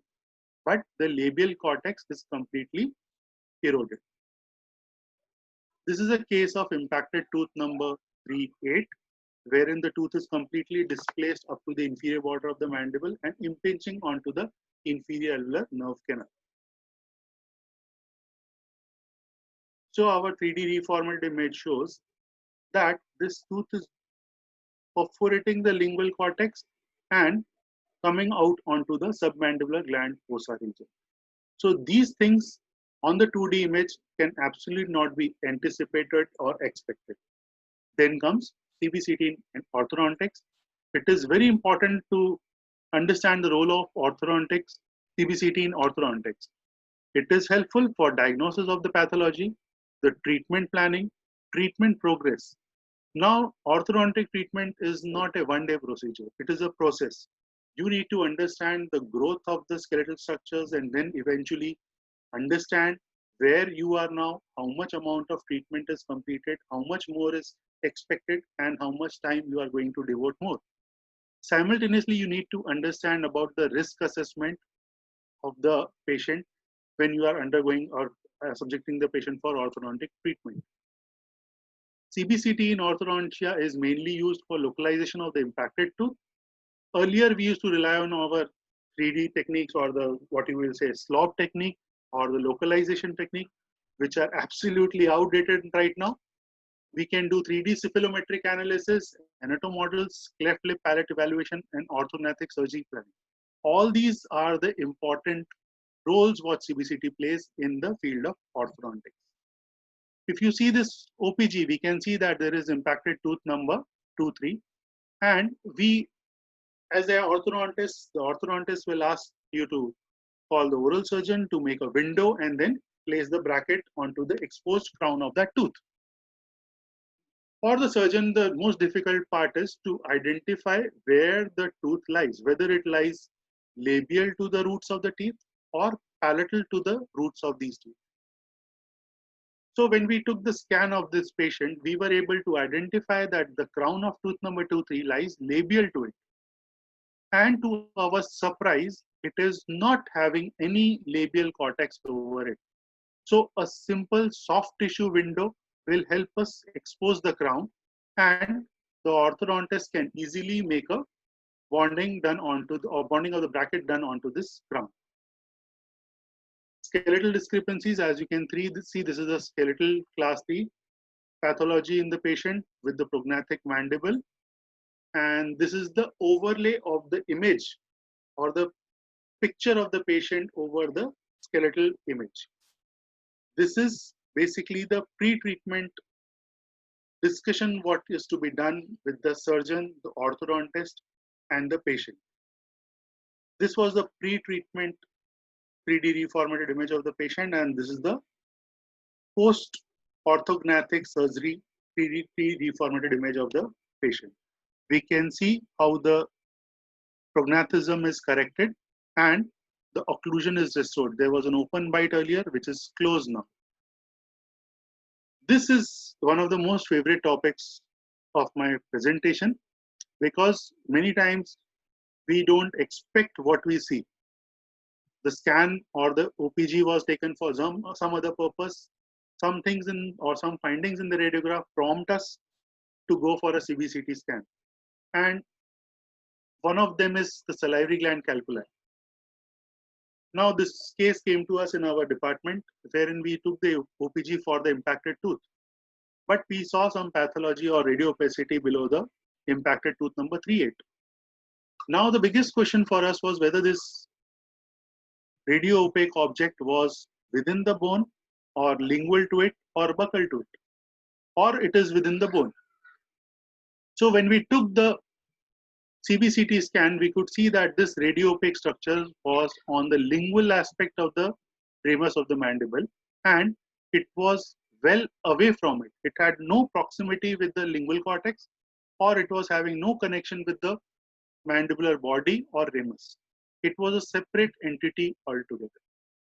The next question, what came to our mind was that this radio opacity or this structure was it a gland, or is it idiopathic calcification, or it is some calculi within the submandibular gland, submandibular salivary gland. So when we again evaluated the CBCT image, what we saw was the shape of the radio opacity. If you see the radio opacity, it is a comma shape. Now this comma shaped or the J shape itself prompted us that it is nothing but the whole of submandibular salivary gland which is calcified. Now why this J shape? If we read about the anatomy of salivary gland, the submandibular salivary gland, it is a J-shaped gland. Now why this depression or this deeper lobe of the gland is there? Basically this is the projection or the impingement of the mylohyoid muscle, which gives it this shape. So this is the complete calcification of the submandibular salivary gland. The 3D reformatted image gave us this complete J-shaped or the comma-shaped image of the gland, which was calcified completely. Aberrations in the nerve morphology.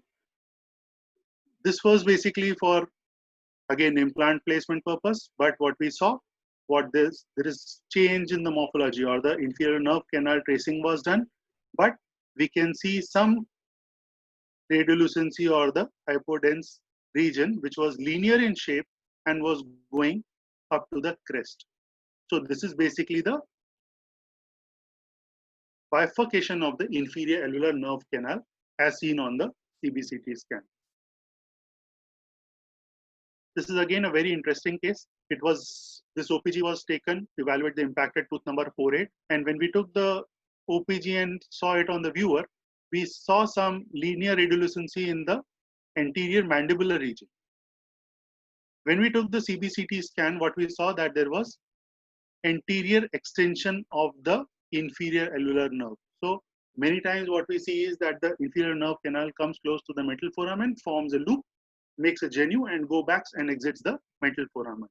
But in this case, it came right up to the midline in the symphysis region of the mandible.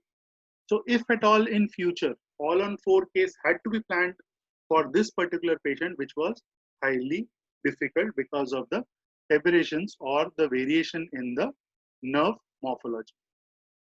Occult findings. This is the OPG of the patient wherein bone dimension had to be evaluated for implant placement in the 3rd quadrant, 4th quadrant. But when we took the scan, this is what was the occult finding. There was a thickening of the maxillary sinus. It can be idiopathic thickening, it can be because of pneumatization, or it can be an allergic thickening, or it can be even a polyp within the maxillary sinus. So soft tissues can be sometimes helpful, and we can see the floor of the maxillary sinus.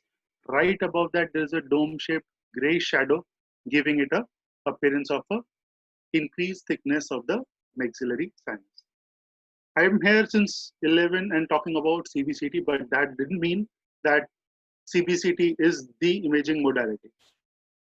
We have to understand everything comes with its own limitations, its own, you can say, limitations in the form of the technique or the technology, wherein I have listed few of them.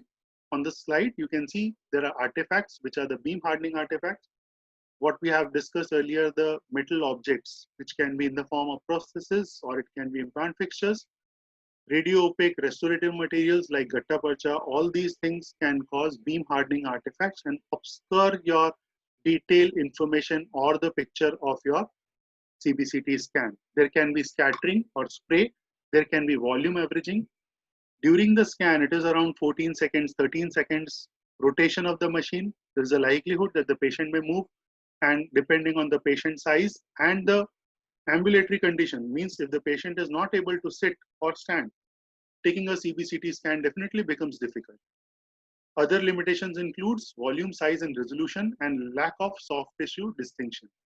Till date, no soft tissue evaluation is not an ideal way to go about for CBCT. So if at all there is a lymph node or a salivary gland which is having a pathology, CBCT is absolutely no-no. You should definitely go for ultrasonography instead of CBCT scans. Beam hardening artifacts, this is your radio opaque metallic processes. These distortion, disturbance in the image is nothing but beam hardening artifacts. These are radio opaque root canal obturation material which is going to distort the image quality. Similarly, here also you can see the metallic prostheses which are disturbing the quality or deteriorating the quality of your image. Again, beam hardening artifacts because of the implant prosthesis. Newer avenues are stereolithographic 3D printers or the 3D printing and surgical stents. This is again the latest thing which is coming out, that is the zygomatic implants, and Dr. Chirag was very can say into that. I should include this and indications of zygomatic implants. Why it is needed? Because many times the condition, the quality, the quantity of the bone of the maxilla is not very favorable for implantation. So we need to understand that severely atrophic maxillary ridge in the posteriors is one of the major indications when we have to think about zygomatic implants. Failure of conventional implants, failed grafting procedures, inadequate bone regeneration after the sinus lift procedures, and rehabilitation after tumors and trauma resections. So whenever there is a deficient amount of bone in the maxillary posterior region, zygomatic implants we have to rely on. So this is what is a zygomatic implant. You can take support from the maxillary bone in the anterior region, but whenever there is deficient bone in the posterior region, you have to take support of the longer implants which directly go into your zygoma. This is how a zygomatic implant OPG look like, and this is the coronal section of the patient who had undergone zygomatic implants. Take home points. Now it is basically a 2-3 couple of slides. Kindly bear with me and I will just brief you about the sections and the take home points. Surprisingly, why I am saying take home points? Are we out of home? No. So it will be stay home points from now on. Axial sections, why it is helpful, where it is helpful, and what are the uses. It is a transverse plane or the section perpendicular to the axis of the body. So transverse plane or the axial section which is perpendicular to the vertical axis of the body. So facial lingual or palatal dimension of the bone can be evaluated. It is helpful to see the implant within the buccal and the lingual cortex. We need to understand the axial section when we have to look for expansion of the buccal and the labial or the lingual and the palatal cortical plates. So this is the axial section where we can see the buccal cortex, the lingual cortex, and if at all there is a breach in the continuity, we can identify that. If there is expansion, we can suspect that there is a pathology. Sagittal section, it is helpful in assessment of the bone height, but we need to see that the slice thickness is bare minimum. It is helpful from the floor of the maxillary sinus to the crest when we have to evaluate the bone height in the maxillary posteriors, and in the mandibulus for the crest to the superior aspect of the inferior alveolar nerve canal in the mandibular body region. This is how your sagittal section will look like, and this will also be helpful to evaluate the bone height as it is mentioned, and plus to identify the morphological change in the curvature of the root pattern.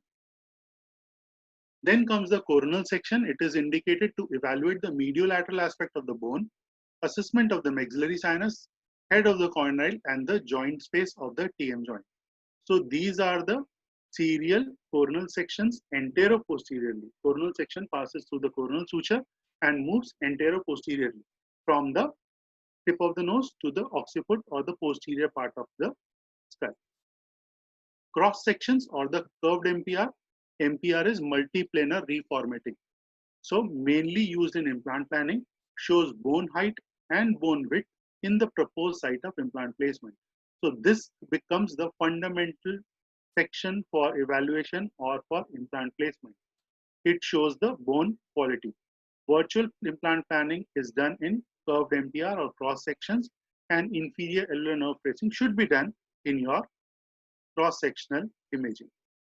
This is how your cross sections will look like, and it should show you the buccal cortex, the lingual cortex, and then you can identify the angulation of the bone and the quality of the bone. You can identify the thickness of the lingual cortex, the buccal cortex, and the amount of trabecular pattern as well. So, to conclude, incorporation of the third dimension into the practical dental and craniofacial imaging is now a reality of today. And the future is certainly exciting as the paradigm shifts from landmarks, lines, distances, and angles to surfaces, structures, and volumes simulating close to the human structure, thus redefining and refining the diagnostic skill and treatment outcomes for our patient. These are my references. I would like to acknowledge D.Y. Patil Dental College and Hospital, Navi Mumbai, and GDC Nagpur, which is my parent institute. Thank you so much, everyone. If in future, except today, if you have any doubts, this is my WhatsApp number, my email ID is there. If you have any doubts in discussing any particular case, be it implantology or anything, you can WhatsApp me or mail me. We are open for Q&A. Anyone, any doubts, any queries? So, sir, there are a lot of questions that have come up now. Great. I'm ready. Yeah. Shoot. Okay. So, sir, one is that, as you said in your talk, that CBCT came later, implants were placed even before that. So, at that point of time when implants were placed before, how did we estimate that, say, has the nerve been bypassed or is the nerve impinging radiologically? Radiologically. Great question. I must say it is a very good question. See, first of all, one thing what you need to understand is clinical examination is very important. First thing, you need to identify that the patient was having periodontitis because of which the tooth was lost. In those circumstances, you should always anticipate good amount of bone loss. Alveolar bone loss has already happened by the time the tooth shed off its own, or it was extracted intentionally. Then comes your OPG. In the OPG, you will be able to briefly say that available bone height is this much and stay away from the inferior nerve canal and keep a safety margin. Means whatever you see on the OPG, you cannot say that 1 mm away is sufficient on an OPG. You have to keep a good margin, say 3 mm, 5 mm, and then think of the available bone and then select your implant size. So your history is very, very important, and your clinical examination. And earlier, if you remember, bone tapping was one of the procedures. Bone tapping in the patient's mouth and on the cast study models. Those were also one of the important tools for identifying the available bone height and width. Yeah. Okay, sir. So, are the HU units given by all CBCT softwares? To be very honest, HU units are a representative units. It is just for comparative purpose. HU units may or may not be given in all the machines. It is just for the communication part of it. It is only for comparative part of it. Ideally, HU units are basically Hounsfield units. Hounsfield units. This is basically Geoffrey Hounsfield who invented or made the machine, CT machines. So we should not be relying on it completely. Okay. It is just for comparative purpose and for communication purpose.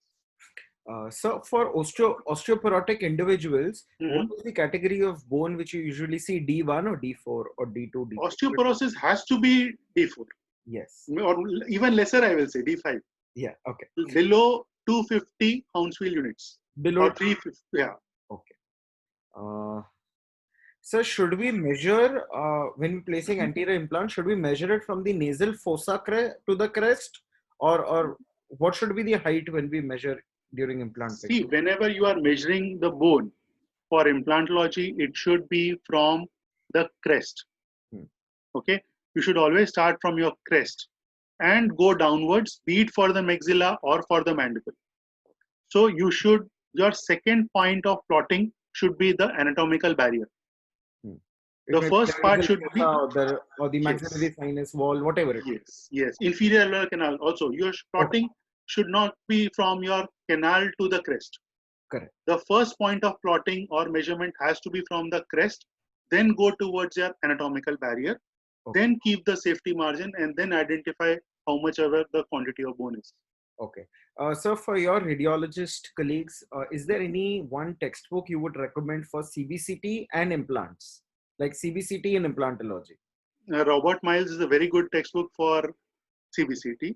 Okay. And implantology, see, every book of implantology has a textbook of radiological aspect of implantology.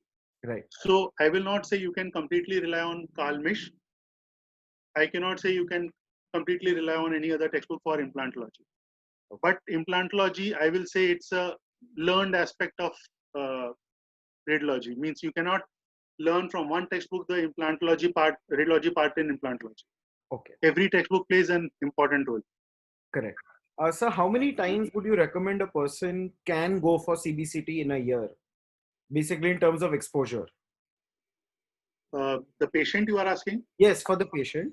That one patient, how many CBCTs can you send the patient? see, it is not going to harm to the patient anyway. It is a big myth among the clinicians that 2 scans is maximum, 4 scans is maximum, 5 scans is maximum. Nowadays, if I tell you a good latest machine just takes 14 seconds rotation, Hmm. okay? Those 14 seconds of scan time is not the actual exposure time. Hmm. Remember, the rotation time is not the exposure time. In the CBCT machine, there is a, uh, you know, it's called as pulse exposure. Means even the rotation is taking 14 seconds, the exposure is not for the 14 seconds. It may be hardly for 8 to 9 seconds. It is in the form of beeps, tuck, tuck, tuck at different angulations. Multiple number of exposures are done. So it is not going to harm even if the patient goes for 5 scans in a month, in a year. Okay. So then when there are buccal and lingual differences in the bone height, maybe Mhm. because it's a healing socket or something like that, Correct. then Mhm. how do you give the measurements? Do you give both or do you give an average?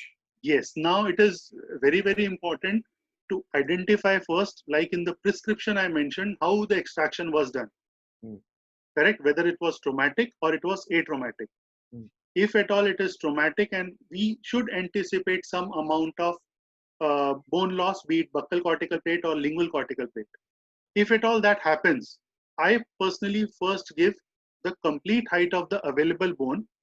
Then I clearly and distinctly mention about the deficient bone on the lingual crestal part or the buccal part, whichever is deficient.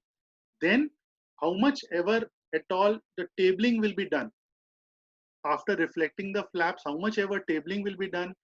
Then I may give a width at that level also, from where both the lingual and the buccal cortices are at the same level.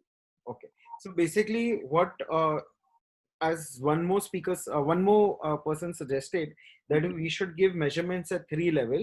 One should be Yes, the apex at the crest. body level, and then at the Correct, crest. correct. That is It, what you would recommend. yes, ideally it should be at 3 levels. Hmm. Means for the cervical third, middle third, and the apical third. Correct. So that removes all the discrepancies of bone measurements. Correct. Um, okay. Okay. Yeah. So there are two people who want to ask question directly. Mhm. Uh, I think they've lowered their hand now. Okay. Guys, if anybody has a question to ask her directly, you can just raise your hand and I'll unmute yourself, or else then we'll end the meeting. Uh, please explain different artifacts. Uh, Sir, is there a role of CBCT in radiotherapy? Not at all. No, because yeah. See, radiology has two parts. One is diagnostics and one is therapeutics. What we are discussing, CBCT, is purely for diagnostic purpose. It is not for treatment purpose at all. Absolutely no. Okay. Okay. And yes, sir. So before opting for CBCT, can we suspect multiple fractures in 2D imaging as well? Fractures of what? Mandibular fractures, like sir, how you explained those angle fractures and this. See, at different angulations, if we take, suppose if I am taking you can say PA view, okay, PA skull view and a lateral view. Those will tell me two different fractures, multiple fractures in the same patient. Yes. Means basically what I intend to say, whenever there's a case of trauma, we directly refer the patient for OPG. So on an OPG, we see only from one aspect. Correct. But the perpendicular view to the other view means if you are saying OPG in the mandibular body region will be a lateral view. Correct. But if you are taking a PA view, will show us anterior-posterior appearance of that fracture. Right. So if there is any fracture on that part, it will be definitely visible. Okay. But your view has to change. Okay. And sir, how to use the software to evaluate CBCT? I think that is a very vast. No, software. See, every machine will have a different software. Right. Every software will have a different algorithm. Will give a different appearance of your dashboard. The master appearance, or you can say whenever you insert the CD, every software will give. Newtom will give different. JMorita will give different. Kodak will give different. But the crux of the discussion is your orthogonal planes are not going to change. Your anatomy is not going to change. Your cross sections are not going to change. So in this, what practically we do is that it may be any machine CBCT which comes, we always ask for the BICOM file. And like I am comfortable with Carestream. Carestream so I import all those files on Carestream. Exactly. Yeah. So what we can think is, we can master in one of the softwares. Right. And from whichever centers the CBCT is done, we can take the DICOM file and open it in the software which we are comfortable with. Correct. Yeah. Okay. Sir, any recommend? Sir, can you please explain trabecular pattern importance in implant placement? Is there any? Yes, it is. See, whenever basically when we talk about D1, D2, D3, and D4, we are talking about the density. Right. This density is basically a cumulative density of the cortices along with the trabecular pattern. Okay, we don't want the bone to be very dense. Okay, whenever the bone is very dense, that means the cortices are very thick and there is less amount of marrow spaces. Okay, there is more amount of marrow spaces, less amount of marrow spaces. Now, if the bone is very thick, that means the marrow spaces will be less, more trabecular pattern will be there, and thick cortical plates will be there. That means in a way, blood circulation in this dense bone will be less. For osseointegration, we need good amount of vascularity of the bone as well. If at all the bone thickness is way too high or the density is way too high, the vascularity will be compromised to a certain extent. If at all it is very less, I am saying the density is very less, it can be because of thin trabecular pattern and thin cortical plates. In those cases, basically the implant structure doesn't come in contact with the cortical plates. Okay, implant never should come in contact with cortical plates. It is placed in the bone and it takes support from the trabecular pattern. Because of the meshwork of the trabecular pattern, the mastricatory forces or the occlusal load, what is put onto the prosthesis and eventually onto your implant force structures, is dissipated by means of these trabecular pattern onto the cortical plates. So we have to understand, we don't want very dense bone and we don't want less dense bone.